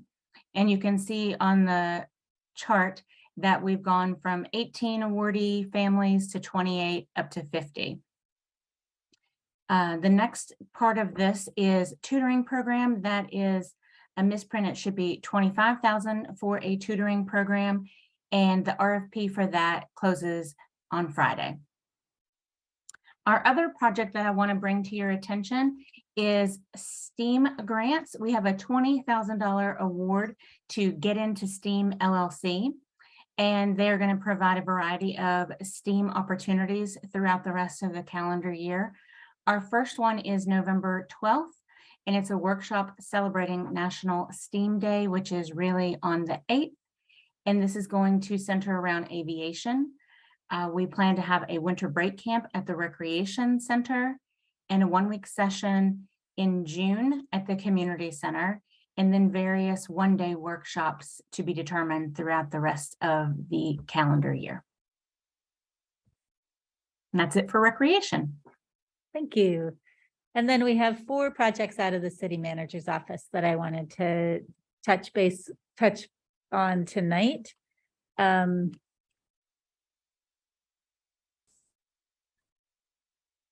right, there we go. The direct cash assistance, of course, is $2.3 million. We have contracted with Live Stories, who is working with Shepherd's Table on this. We expect to have an application out by mid-October. We are on track for that. We've been meeting with them, I think, 2 or 3 times a week for the last month. Eligible households include any Tacoma Park families that have an annual income of $50,000 or less. This is a one-time payment of $1,000 to the eligible families. And we're doing, we have extensive outreach planned.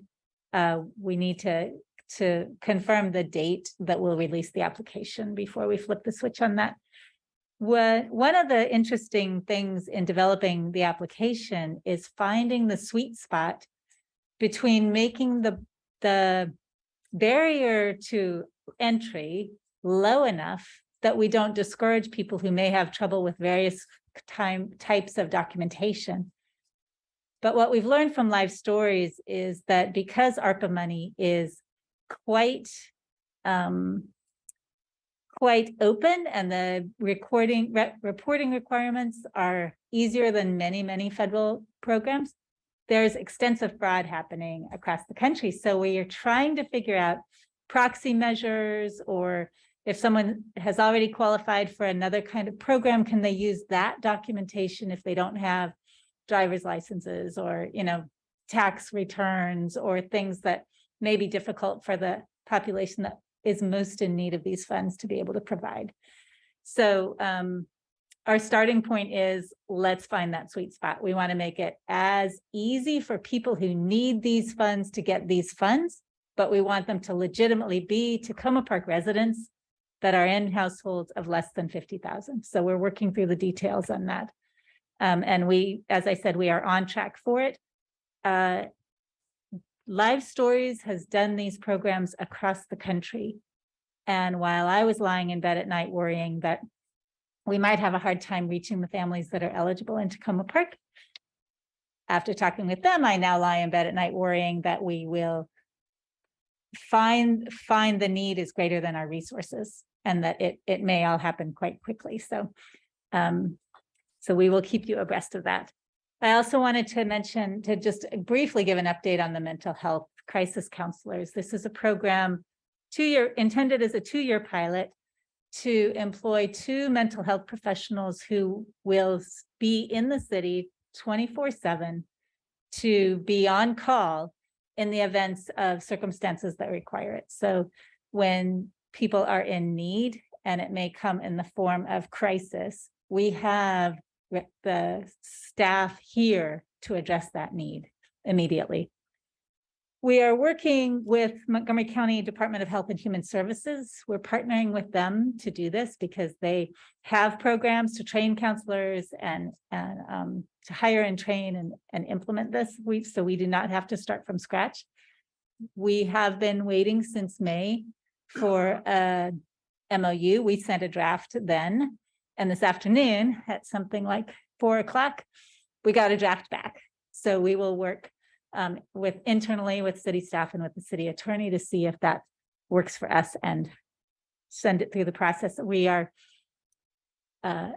did not expect it to take this long to get to the starting point. So, but I feel like we are now moving forward on it. 2 other projects that are in the city's manager's office, the community connectors, which is intended to reach the population in Tacoma Park that is not plugged in, familiar, comfortable, or have easy skills to access government services. How to create a program of staff that would be able to reach out to them. And at the moment we have not gotten to that yet. As you can see tonight, there's a lot happening, but it is, we're still aware the funds are allocated, and we recognize the need is there. We've actually been building these partnerships across all of these programs with other social service agencies as well. So I think we are building a network of information and shared resources that also help with this.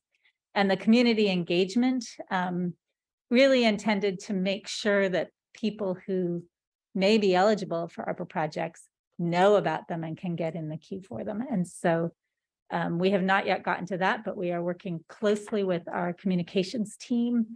And again, as you've heard from my colleagues up here, we are getting the grant programs out, and they are oversubscribed. So we are reaching a lot of folks with the information, and we will continue to move forward on that. I wanted to point out that we have a dashboard up. This is really a beta version. On the website, there is a button from the ARPA homepage. I actually have a static slide up here, so I can't walk you through it, but you may already be exploring it on your own. You can check the category of the 6 categories that the city divided their ARPA programs into, and then you can check by project. and see where we stand. So we are continuing to populate and update this. It's important to note that the data here is year to date, which in this case, as of now, means our entire ARPA expenditures so far for these projects. Not every project is listed on here. For instance, the funds that paid frontline workers are not broken out yet. I think we'll get to that, but it's not yet visible. So we're aware that there are some gaps in it. But I hope that this is a useful tool both for council and for residents. And our website again, and our dashboard. So we are happy to answer questions. Excellent. Thank you so much for the presentation from all of you. This is terrific to see that and to see the dashboard as my colleagues line up to ask you questions. I have one just out of the box. Excuse me, you just mentioned, you talked about, having a lot of contact with residents who we didn't have before. Some of them will be able to get into these programs. Others, we may have to look at other ways to engage them. But, and I think I know the answer to this question, but want to ask anyway, are we capturing like who those people are, their contact information, so that in the future we can make sure that we're connecting people to services, even if they're not directly related to the ARPA program they're looking at? We do not have a centralized database at this point, and it's a really good question. Of course, we want to keep confidential information confidential. Mhm. So for programs where people are applying and revealing either their private proprietary business information or their personal finances or something like that, we don't want to put that in a central database, even if it's only for staff.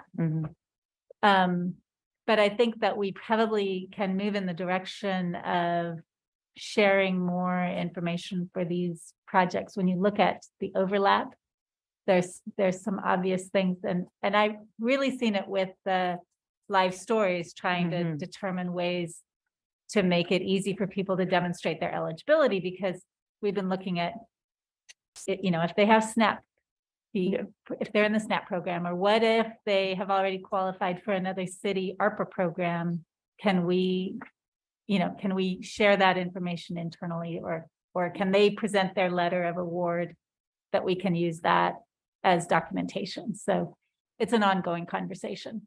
Great. And I would also say it would, if we're not doing it already, maybe also connecting those people to ways they can stay connected to the city, signing up for alerts and all of those things, because sometimes people may not know about the Tacoma Insider or even all the alerts that we put out. So yes, great. Important point. Thank you.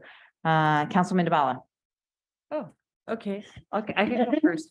This is fabulous. This is a huge amount of effort. Forget the presentation. The work that's gone into these programs to serving our community is awesome, and I really appreciate it from all of you. That said, we are just looking at the presentation, and I'm looking at the dashboard, which is great, and the website and the original resolution. And so it would be helpful to me if there was a table that adjusted some of the dollars so that I can keep track. So for example, I know we moved some money for Hillwood Manor out of the multifamily. So originally we had a certain amount of money for multifamily, and then we moved some of that to the Hillwood Manor specifically.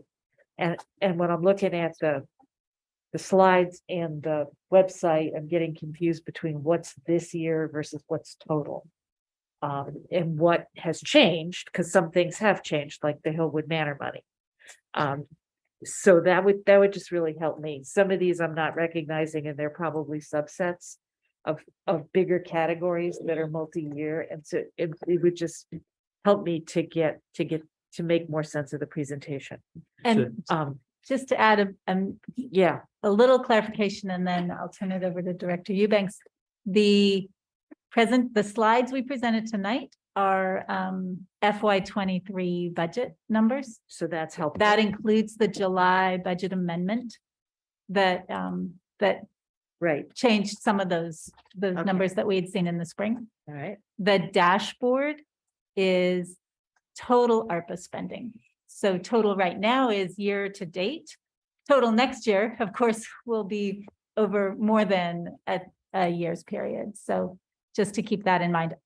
I think one of the next phases for the dashboard is going to be to give people an option of looking at total or particular budget years, especially as we move forward. And I think if I'm hearing you correctly, council member, I think the housing programming, the multifamily renovation overall money would fall into the category of things that may need subcategories, because the 250 still falls within that program. Right. It's just that it was purposed for a particular project, Right. while the other $250,000 is potentially for multiple projects.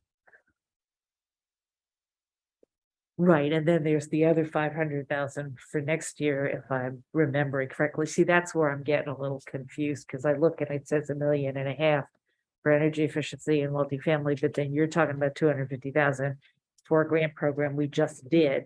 And I know it adds up somehow, I just don't know how. The nuance there too is that PW and HCD combined dollars for a single grant. So Right. that the electrification and building improvement grant is 250,000 from HCD and another $500,000 for this fiscal year for the electrification portion. But it's all in one grant application. That I don't know exactly how that shows up Yeah, on the dashboard, we but don't need to walk through all of the details now, Okay. but it would help, because that's just one example of sure. of how I'm getting the math is a little fuzzy to me.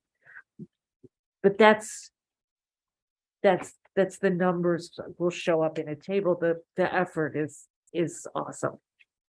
And as you were talking, I was hoping we would get to mental health counseling and community connectors and some of those things, and you did get to them, and that's great. I had a specific question about the recreation scholarships, which is an example of a bigger question. Are we tracking the numbers of people we're serving? So on the food service, we are. On recreation, we are. But maybe on some of the others, it's not immediately clear to me that we are tracking the numbers of people served. And I think that you may be doing it, and I'm just not clear on it. Again, not something to answer this minute, but I'd like to get that straight. I have a lot of specific programmatic questions, but I'm not going to get into them tonight. I just wanted to mention on the dashboard, there isn't an option that we're still building out on metrics Okay, for so programs. we're just not there yet. Well, in some that's good cases, to know. in some cases it counts individual served.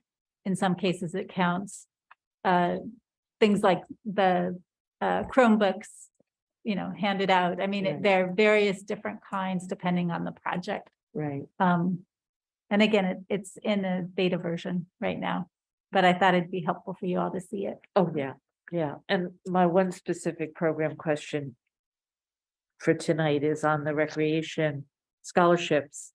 Do we have any money left after the 50 families for next year?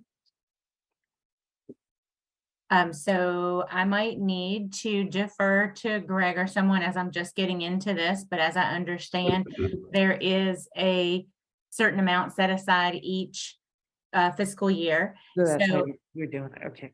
it looks to be as if we will use all the money set aside this year, whether it was for camp, whether it's for the school year for our aftercare program. So it does look like we will be using all of that $100,000 that we set aside, and there is additional funding for upcoming fiscal years. Great, that works for me, thank you.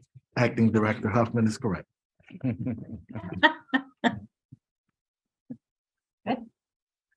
right, Councilmember Smith. First, I want to say thank you for coming out tonight. Z, it's good to see you. You look good in the chair, acting director. You did fantastic. I don't have a lot of questions. Already 9:24.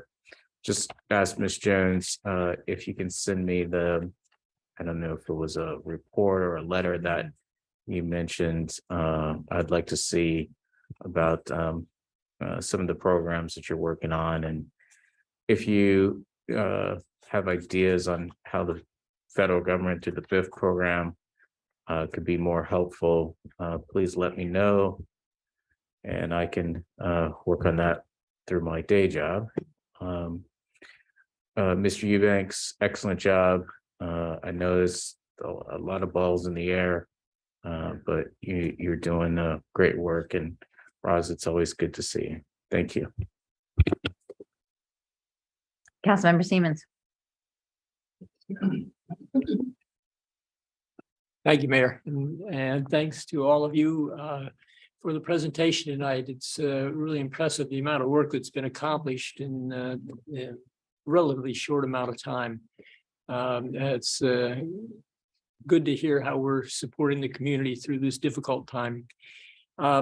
I had just two easy questions. One is I don't recall seeing the slide presentation posted on the web. Is it? It will be posted tomorrow. Okay, great. And then I just wanted to, the other side of the question, I just wanted to comment that should you ever have difficulties, getting response in a timely manner from the county, I encourage you to let us know because I think we can, help to get that resolved. Thank you. Thank you. That may be what kicked it loose this week. Councilwoman Costick. Thank you. And just want to echo what my colleagues have said in terms of my thanks to all of you for your work and to all the staff who've been working very hard on all of this. It is an incredible amount of work, and it really is clear through the presentation how much of an impact it is making and is going to make in the community. I just have a couple of kind of brief questions. One is for Director Braithwaite, if she's still online, with regard to the rec center improvements. You mentioned that the estimates seemed like they were coming in higher than anticipated, and I was just curious sort of what the anticipated outlook for how to manage that is. Will there be enough funds within ARPA? Are you looking at pulling funds from somewhere else or not being able to move forward on something? What will that look like?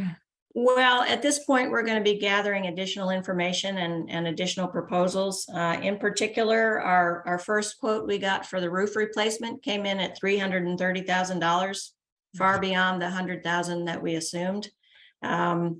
The air filtration systems are going to be about $8,000 for 3 of them, so that's within the budget that we projected.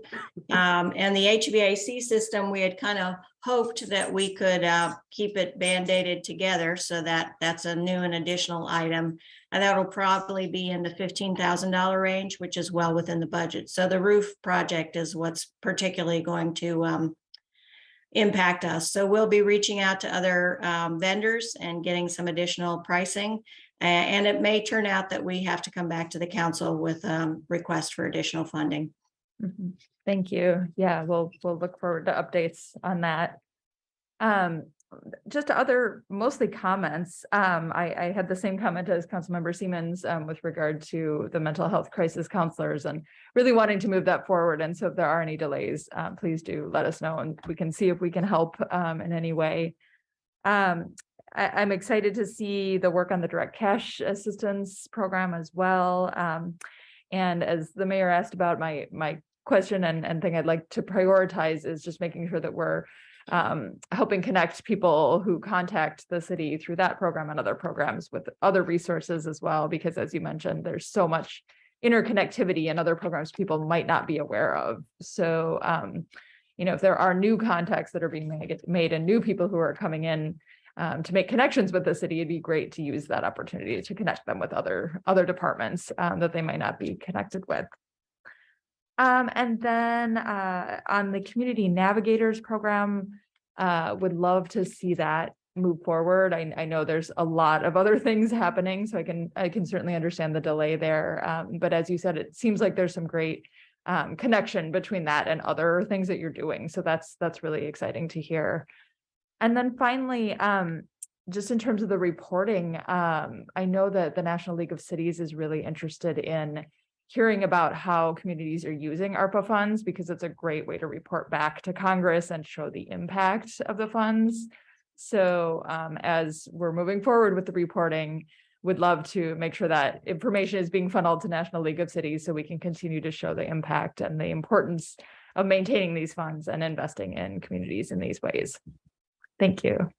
Great, thank you. Councilman Searcy. Great. Well, I want to echo my colleagues in appreciation of all of them. This is a lot of work, y'all. And I'm just so grateful for all of the wonderful work that you all have been doing as it relates to rolling out the ARPA dollars. Couple of quick points. One, to what extent it seems like some programs are running through the money really fast. In what ways are we managing the funds to, I know that in some programs we built contingencies, some not so much. Will we find ourselves in a situation where there's a place where we could perhaps reassess whether or not resources may need to be reallocated amongst the programs that we've stood up thus far? Has there been any thought about that? So I think generally speaking, our approach, staff's approach has been, the point of these dollars is to get it in the community, working to help people who need it across the board. And so there's been a push to stand up whole new programs in many cases. These are sometimes they're existing programs that we are able to augment with ARPA funds, and sometimes they are brand new out of whole class. But the effort has been to get the money moving. I think that at some point, I mean, at any point, my understanding is council can look at budget numbers and consider changing how they've allocated. The ARPA requirement, of course, is that the funds be committed within the first 2 years. We are well within that timeframe, and that then they be spent within the following 2 years. So in that extension. I mean, we take direction from you, and if if these are unfolding as you expected, but we have taken the challenge very seriously. And I would just add to that. So as we're working through all these projects, the most appropriate time, once we start budget fiscal year 24 budget development, is to do a reanalysis of where things are. And then that'd be the right time that council say, okay, well, let's move this or add to that, take away here. Because by then we would have a little bit more information on updates on all the projects you heard tonight. And you'd be able to reassess within the budget. Yeah. Right. Yeah, and that's something that I do think is important, because we do have that 2-year window. We have some programs that are stood up and the money is going out the door pretty quickly. Some that may just rightfully, because of capacity issues, are taking a little longer to get off the ground. We may need to make some decisions on kind of how we want to if we may need to shift things in order to make sure that we're able to spend all of the dollars. Thank you so much for the dashboard. I think it's great. I love the performance measurement piece. That's right up my alley. One thing that I will suggest to Councilmember Dabala's point is, in the individual projects, you can see what was the total amount that was budgeted. It would be nice to be able to have that on that main page, where you can kind of see not just the total amount that was budgeted, but the expenditures to date of that total by category. That would be extremely helpful, because then that way we would be able to see how far we're moving in terms of spending those dollars that have been obligated. Another question around the direct cash assistance and the qualifications. I don't know if there's been discussions around how we might potentially be able to partner with some of our multifamily building property managers. A number of them who have residents that are on vouchers have to do income verifications in order to make sure that those residents are able to continue to have those subsidized rents. And so that might be also an easy way to get at people who are in the city, who would meet those income requirements, who's submitted quite a bit of information to their landlord, as a way to kind of do those necessary checks and balances and kind of reach people in a more seamless way. So that's just something that we may want to consider. And then I think that is, I could talk about this all day, but overall, I think that you all are doing a fantastic job, and really appreciate all of the hard work that you're doing. So thank you. Great, thank you. Councilmember Kovar. Thank you, Mayor. Thanks to everybody for the presentation. Appreciate it. A few questions and comments. So one of the slides showed that the number of people served for the food insecurity was 1,950 people, I think it was. I forget who's responsible for that. And they all have to be Tacoma Park residents. So do the food programs have to go through a complicated process to, certify that? Has that proven to be difficult for them or easily doable or?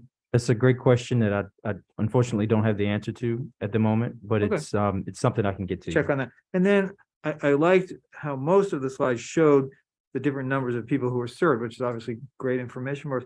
One of the ones that didn't, and maybe you could check on this separately as well, was for the emergency rental assistance. So it showed the amounts in the 3 divisions, but not how many people. And I don't know what type of information we have on that, but if we could try to get that, that would be helpful. It is something we can get. What I do know offhand is that about 25% of those funds have been expended. Okay. But it'd be nice to know, families versus individuals, income level, whatever is available on that would be helpful. Sure. And then a few other things, on the direct cash assistance, it's a big one and one that it's going to take a lot to get it out the door. And so it's good that the meetings are taking place between and among the 2 partner groups. So if the applications become available, in October, is it possible to, well, let's put it this way, if somebody applies, how quickly do we think we could turn around the actual providing of the funds? And I understand the sweet spot thing is a really important one. And I have been worried about security for people who just might be walking around with cash or checks or bank cards too. So obviously you've got to figure that out. But is there an estimate if you get to the point by mid-October where people can apply, how long would it take? Do we have a sense at this point? I don't have an answer on how long an individual applicant would take to get approved and then have the money in hand. I will say that when I asked Live Stories staff about it, this must have been Friday. They said they think it's likely that we will have spent the full funds by the end of December. Okay. Wow. So that just to give you a sense, they do this around the country. They are incredibly experienced with this. Okay, that's good. That's helpful. Just a few other things. So I agree with my 2 colleagues on the MOU. Please use us. If something's sitting somewhere and it seems like it's taking too long, I'm not saying we always can do anything about it, but that might help.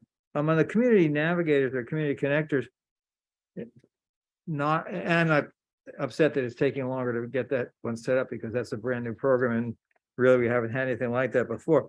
But that's really great, not even just for all the ARPA programs, but for a lot of other programs we've talked about. It seems like anytime there's political community engagement component, I'm always thinking, and some of my colleagues talk about the same thing, that if we had the Navigator program up and running, imagine how we'd be able to really achieve this. So, and I'm not saying anybody on the table doesn't agree with that, but I think that's an important one that goes beyond even ARPA to other programs as well. And then I'll just say there was a reference to doing it quarterly. I think we said you have to do it quarterly, so I hope you'll keep doing it quarterly. And this is the type of thing. There were 2 I didn't recognize on there, which was street rehabilitation and public space management. And of course, I'm familiar with both of those, but I didn't think that was coming out of ARPA. And maybe that was something that came up in the budget amendments or in other ways, but could someone clarify that? Director Braithwaite, do you want to answer the street paving question? Sure, or City Manager Fox may. It was a decision by the council, and again, my crude explanation is that it was a way to balance the budget.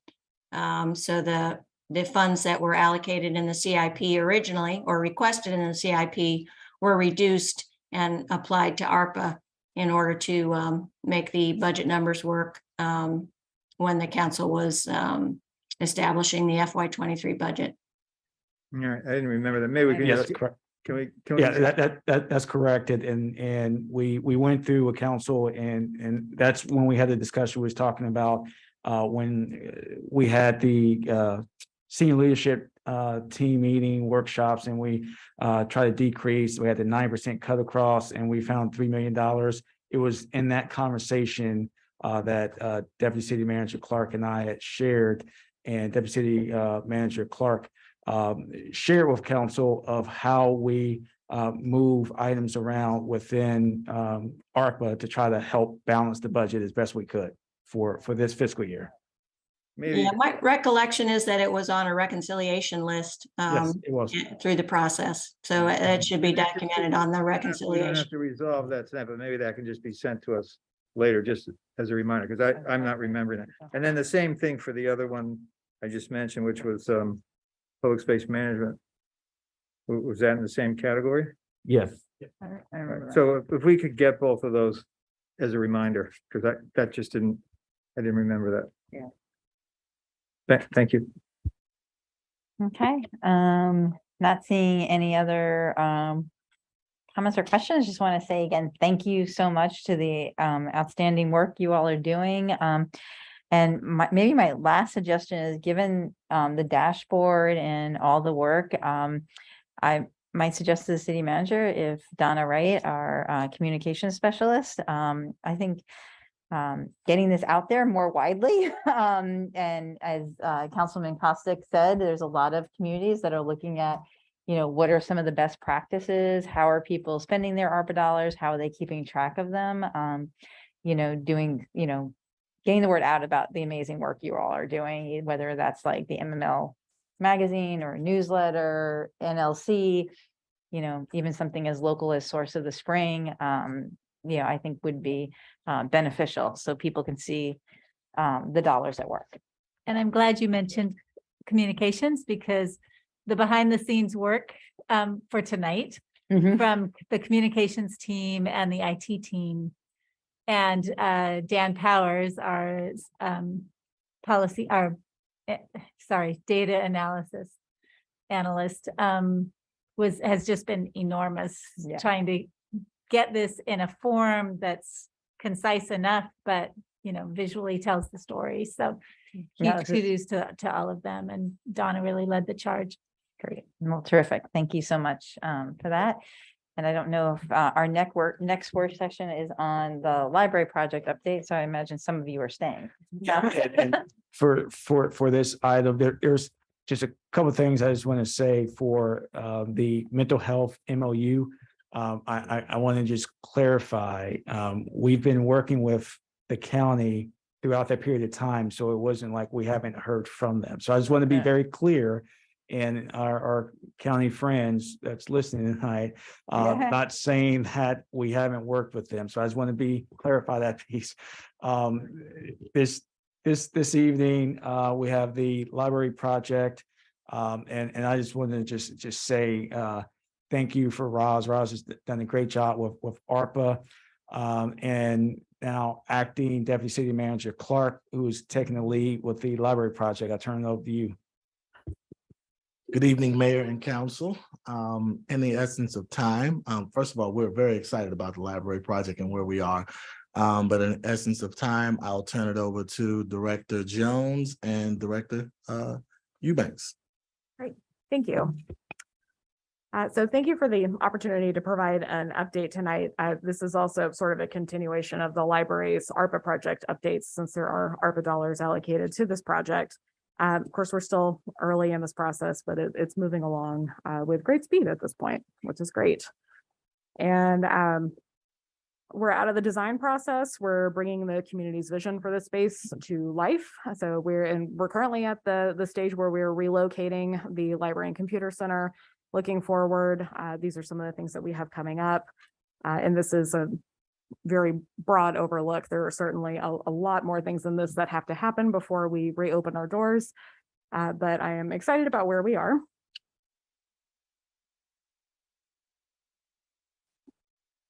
There it goes. Okay, so we did get a lease agreement finalized. And I feel confident the city's best interests are being served in this agreement. This is a breakdown of the actual cost of the lease, both on a monthly and annual basis. There is a 4% increase every year, but we have the lease for 3 years. And an opportunity to bring library services to a new area of the city, which we're very excited about, working in the Tacoma Langley Crossroads area. So it's a minimal increase. It's also almost 12,000 square feet of space, which is great. So we actually as we're in the process of moving, we're finding that really almost everything that's in the library, we are able to bring over, and it's not an exact replica of the space because we don't have a lot of walls within that area. So it's not very partitioned, but we're doing our best to create areas that are dedicated to different purposes and make sure that we're providing. What was the very square welcoming footage space. again? I just, 12,000, okay. Yes. And of course, we're at 7505 New Hampshire Avenue, suites 201 to 208. And it sort of straddles somewhere between the first and second level. Depends on which side of the building you're in. But if you follow the Salvation Army signs right now, you'll get there. And we're hoping to change those very soon. Oh, no, go back. All right. So the space planning part of this is sort of a broad overview of the floor plan that we put together through the help of our construction manager, Arcadis. We were actually lucky that this space came with a desk because our reference desk in the current library over here is not movable. So we've got a desk ready to go. We've got adult reading areas. We have children's reading areas. One of the limitations in the space was that libraries require a pretty heavy load bearing number to support the stacks of books, the very tall, like 7-8 foot stacks that we have. And it needs 100 pounds per square foot, which there's a black line that you can kind of see on the first quarter on the left side of that floor plan. And that shows where the slab on grade ends. And so anything beyond that line, we are unable to put our large stacks on. So that sort of determined what the floor plan was going to look like. But we've got quite a bit of shelving up. We've spread it out a little bit to make sure that everything's on slab on grade. And a lot of things are still wrapped in plastic and boxes and everything right now, but it's starting to take shape. We're really excited to see it look like a library now.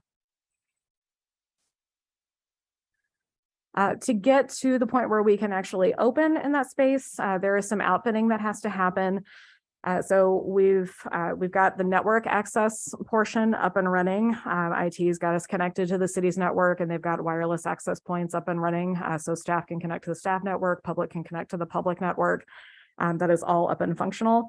Before that was up and running, we were actually using the hotspots and training on them, which was great. It was a great resource to have and sort of underline the importance to staff about how useful those can be when somebody just kind of needs a patch to get through to some permanent solutions for internet access.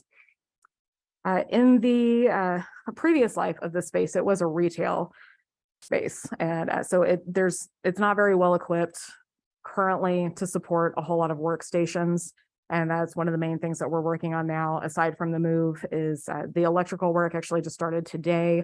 We're going to have a lot of power poles placed so that staff workstations all have power and data. And we will also have some placed in some of the public areas so people can charge their devices, since that is a major way that people are using libraries now, is to come in and use it as a workspace with their own devices and use our Wi-Fi and get their work done and whatever else they need to do. So that started this morning at 7 a.m. And security wise, that is another one of the pieces that we're working on currently. And we've got IT working on some additional security measures to add to the cameras that they've already installed. They're getting a phone system up and running, panic alarms, motion sensors. There's a lot of stuff happening. So the budget is actually on the next slide for the outfitting component. So this is the cost breakdown. Most of these numbers are firm, excepting the monthly utilities, which we don't know quite yet because we just got there and we're getting those all set up. And we will hopefully have some more specific numbers for that pretty soon. But the original budget for this was $200,000, so we're coming in well under that. which is great. And I do want to give IT some major kudos for saving us about $30,000 by running all of the networking wiring themselves. So they've been like crawling up and around the ceiling and getting all of that placed. And it ensured that we had network access a lot sooner than we otherwise would, and also saved us quite a bit of money. So they've been really great in that respect.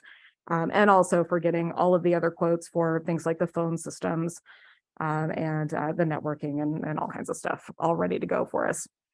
And I did also want to add the phone systems costs would have been incurred regardless because we are updating that. So we just incurred it a little bit earlier than some of the other city departments would.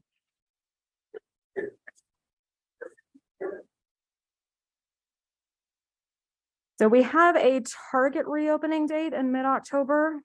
It may shift depending on the contractor timelines. That's sort of the schedule that we're beholden to right now. Beckstrom is the company that's doing our electrical work, and they expect it to take about 2 weeks. So since they started today, that puts completion around October 12th. And then we would have a few days to make sure that we've got everything up and running and prepared for day-to-day operations. But of course, we do also have those additional security measures that we're waiting for. So we will open as soon as we can provide a safe, well-equipped and welcoming space.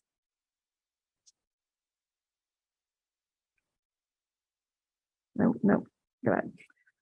I did want to take a minute just to talk about some of the things that staff have been doing during the closure. We've been keeping really busy, and we aim to be able to hit the ground running as soon as we reopen. So a lot of what we're doing right now, in addition to supporting library operations and as much as we are able to function while our doors are closed, we're getting ready for things to happen when we reopen.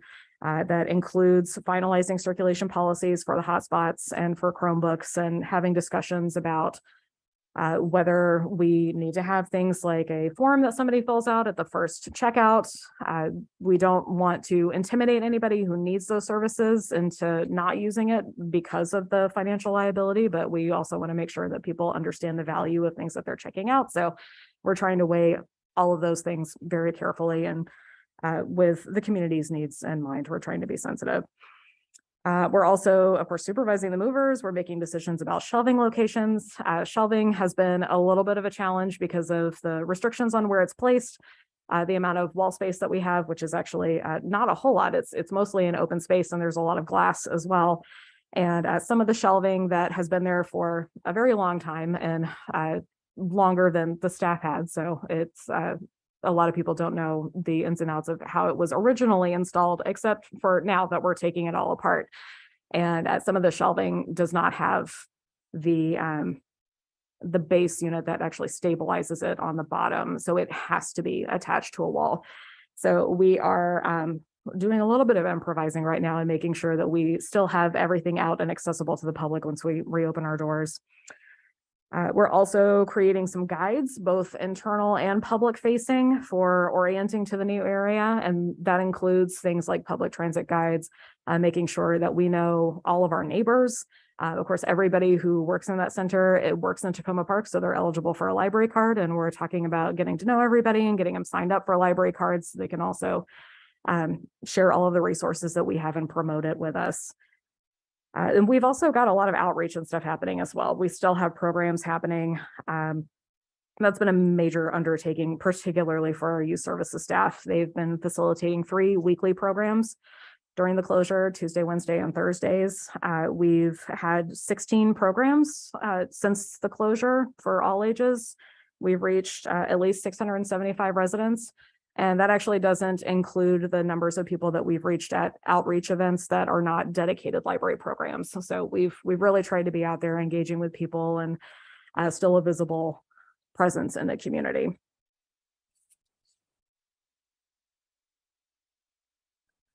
The construction schedule, right now, we are still waiting for those final comments from the Department of Permitting Services.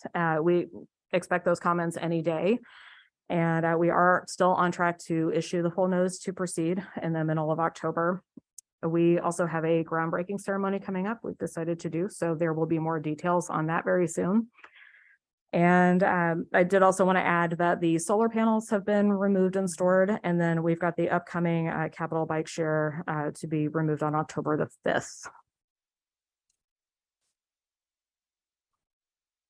We do have a couple of special projects that I wanted to give updates on, since those have been major talking points and very visible parts of this project for the community. With the Mosaic, we have a contractor who's very, very well qualified to take the Mosaic down, and we're working on setting that contract up with her right now. She is going to not only dismantle it, but also prepare it for storage and then transport it to and from storage at a cost of about $6,000. And reinstallation costs are going to depend on the state of the Mosaic once it comes down and the amount of repair that it actually requires. And we don't know that just yet, but we are looking at pursuing some grant funding for reinstallation through the Maryland Arts Council Art Conservation grants to help support that and make sure that we get it reinstalled up on the building and as many repairs and augmentations as are needed for it to look as good as it does now.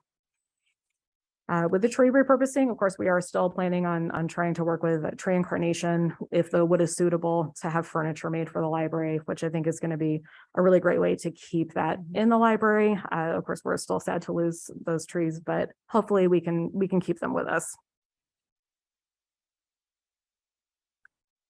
The communication piece of all of this, we are working with Donna Wright, and she again deserves kudos for this as well, because she has done a lot with getting things into the Insider, broadcasting things all over social media, the city's website, sending out emails to the entire city staff so that city staff know what's going on, and keeping everybody informed about the potential impacts for their work environment.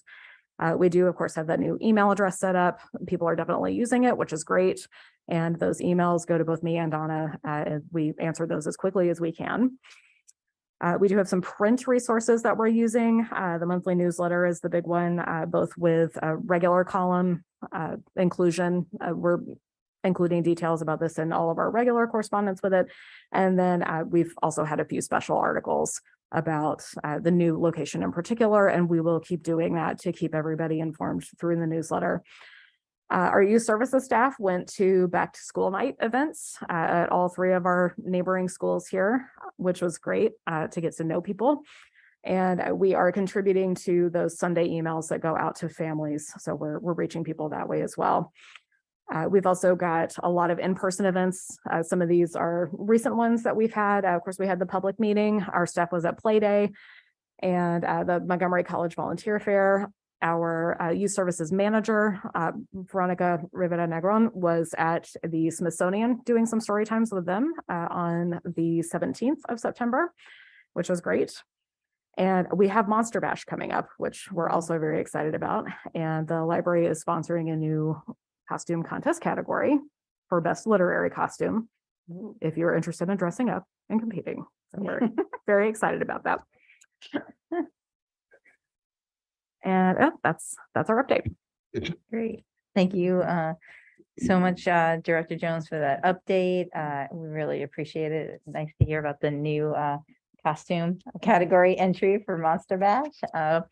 One question I had that came up, and I thank Ms. Grisby for providing the information, but I told the members of the public who were interested in this specifically that I would ask this question this evening, but about the bike share and why it is, yep, it's in storage and a location was not found.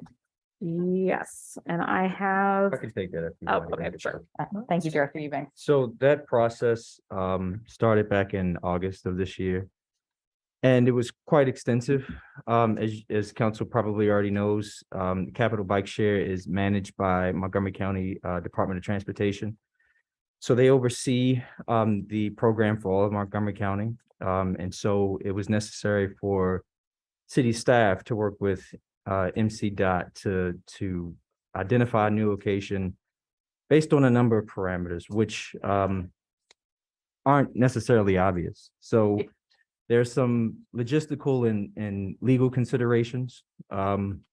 Logistically, the bike rack is deceivingly large, and it also has to sit on a relatively flat surface, concrete or asphalt. So we proceeded by trying to identify existing locations where we didn't necessarily have to pour new concrete. That location also has to be within Montgomery County DOT's network of connectivity.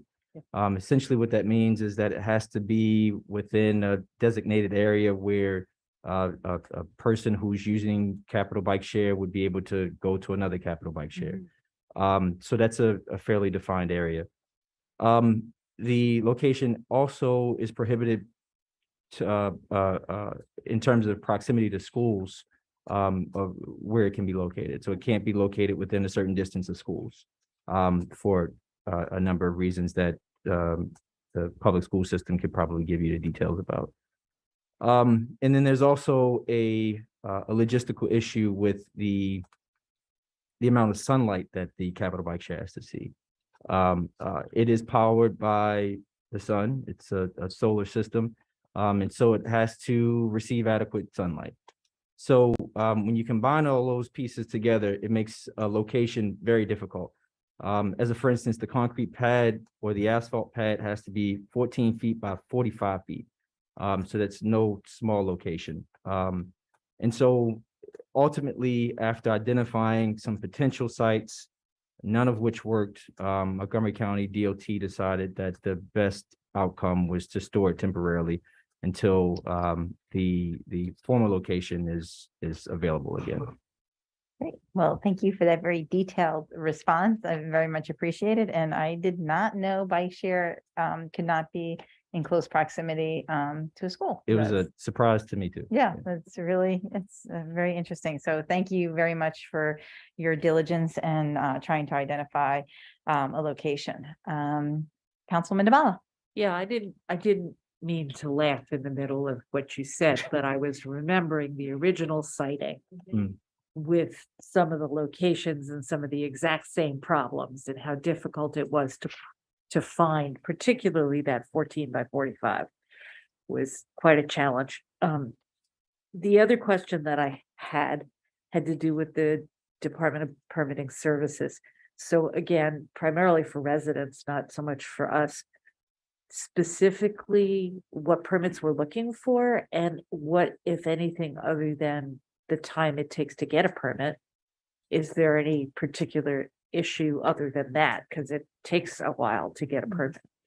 It's a single permit that will have a cascading effect. So the building permit is essentially what we're waiting on. And once that's approved, all of the other pieces that we're waiting for that are really just literally waiting, that have already kind of gotten the signatures that they need, will be allowed to progress as well. So the timeline, the window that we received was about 6 weeks. Yeah. We're at about week 5 since we last submitted. Last time we were told 6 weeks, it actually took quite a bit longer than that. So we still expect to hit the October 14th, 19th deadline. We haven't received any indication that that's not true at this point. We kind of have our fingers crossed, but it's just that single permit from DPS. Thanks. Councilmember Kovar. Oh, sorry, Costick and then Kovar. Well, thank you very much. This is really exciting. Exciting to see the project moving forward and exciting to see everything seemingly, fingers crossed on the permit, but everything is seemingly going very smoothly. So it's really exciting. I just had 2 small things, which are a little less related to the logistics and just kind of peripheral to them. One was, I wondered if you could remind me what, if I remember right, there's a non-resident fee for people who are not Tacoma Park residents to use the library. And I'm just thinking, particularly with the new location, there might be more people trying to access it. So how much is that fee for people? The non-resident card fee is usually $60 per year. That's been a conversation we've been having as a staff of what our options are with that, since we will be right on the county line. But we're hoping to have a better idea of how we can address that in that new location pretty soon. Thank you. Yeah, I think that might be something to look at in terms of making sure people can easily access it. Even here, I've been at the library a number of times and watched people go up and try to check out books and not be able to. So I definitely think we want to be able to provide that access. And then the other thing was just the library website, not the one related to the new construction, but the main library website is a little scary looking right now because it's this sort of outdated website and then it says the library's closed. So I just want to make sure people know that it's not like closed forever. So as you're working on things, maybe we could work on the wording of that a little bit. Definitely, I can definitely do that. Thank you. Maybe the new library is on its way. Yes. Yes. Yeah. Good wording, yes. Yeah. Councilmember Kovar. Yeah, thanks. Just a few questions. Thanks for all the information. Just kind of curious, in that building, like how much of that building do we have? Because there's other things there too, right? There are a lot of other separate spaces within that center, but we do have that one continuous space. The entire space that the Salvation Army was filling is okay. what we have. And so the parking there, all that parking is available, right? Yes. Right. So, and what about, I think you mentioned is security and fire and all those things. I mean, I don't know what it's like over there. Sometimes big parking lots after dark can be, whatever they can be. I have no reason to assume there's any sort of danger over there, but what's the sense for that? Because, here we have the police are right here all the time. So is there any concern about, especially for staff leaving late and that kind of thing? We are certainly being mindful of it, and that's one reason that we have prioritized getting cameras and motion sensors and everything up and running. There are also 3 desks in the new space that are allocated for police, so they'll have a space to come and do desk work if they would like to. And the Chief Duvall has been very supportive of letting us know that if we have specific concerns or if we need them there for anything, that they're happy to respond. Okay. So when that opens, I mean, this is separate from the groundbreaking. Are you anticipating some sort of event there, or is it just kind of like a soft opening because you don't want to be overwhelmed? Yeah, we've talked about maybe having some kind of opening event, but I think we will probably wait just a little bit to make sure that our day-to-day workflows are really well established before we welcome a huge crowd of people. But we would like to commemorate it in some way. Yes. Okay. One last question. A lot of people have asked me about the new facility, the temporary facilities, not that near to here. You mentioned it's over on the edge of Prince George's, which is not per se a bad thing, but obviously to get here, there's a transportation challenge for people who live elsewhere. And now to get there's a transportation challenge maybe for people who live near here or wherever. And so it seems like we're saving 100,000 on outfitting. Can we use some money to figure out some transportation options? You don't have to answer that now, but I would encourage some thinking about that, because particularly if it could be somehow connected to the schools or other things that are happening over here. So. Yeah, it's a good point. And I know that there are some existing conversations happening within the city about getting out over to New Hampshire Avenue, particularly for the recreation facility that's out there. And hopefully we can join forces on that. Great. Okay. Thank you. We have started those conversations with Ride On for a number of reasons. One, I don't think we mentioned, but the bus shelter, I think we've mentioned this before, the bus shelter has to be removed on Philadelphia Avenue. We also recently learned that the bus stop itself will not be active for some period of time. So that bus stop will have to be relocated. And I think the closest stops are on Maple Avenue, Philadelphia, and Maple Avenue and Grant, that service the same in locations. And so the planning department has been having a conversation with Ride On and WMATA. And so a part of that conversation has been with Ride On specifically, what would a more direct route look like? So we raised that question, and the challenge is that Ride On is currently reimagining their routes. They expect that process to last from now until October, I think, of next year. So our intent is to be a part of that conversation, but based on our initial conversations, a change in any routing is not foreseeable between now and at least this time next year. So, I mean, that sounds like since this process may take a year and a half to 2 years, that won't address this because by the time they finish that process, right, it'll, and then implement it, then we're going to be reopening the new library. So I just think if we could consider some alternatives. I think- And there's never really extra money, but if there's certain things that are costing less, maybe we have the ability to do something. So just encourage that type of thinking. As an aside, just for everyone's information, we did do and plan to include in some communication with the public, the routes that you would have to take from here to the recreation center and the new library location and vice versa. And so the planning department also did an analysis of kind of the time that it would take under a number of scenarios. One, kind of a cost saving measure that would include some walking, another $2 more expensive, a $3 ride that would include a full ride. The time period was about 20 minutes to about 26 minutes in terms of how long it took using public transportation. The cost was about $1 or $3. And we're going to share that information with the public via our typical communication. Thank you. Councilwoman Searcy. Have you been in communication with the schools? I know a number of kids would go to the library directly after school, and if there was a way for us to maybe partner with the school district around identifying a path forward for kids who need to get to the library until their parents are able to pick them up after school on New Hampshire Avenue, that might also be a temporary solution to try to get kids who otherwise would sit in the library until their parents get off of work to get them over there and have their parents pick them up from there.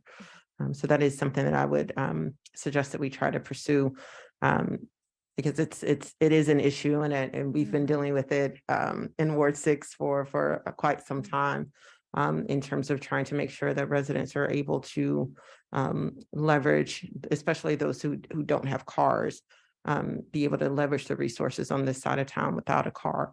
So I think that this actually creates a unique opportunity to share the pain, and therefore everyone will come up with work collectively to come up with a solution to this particular issue. And again, it will only be exacerbated as we are making some progress as it relates to the recreation center as well.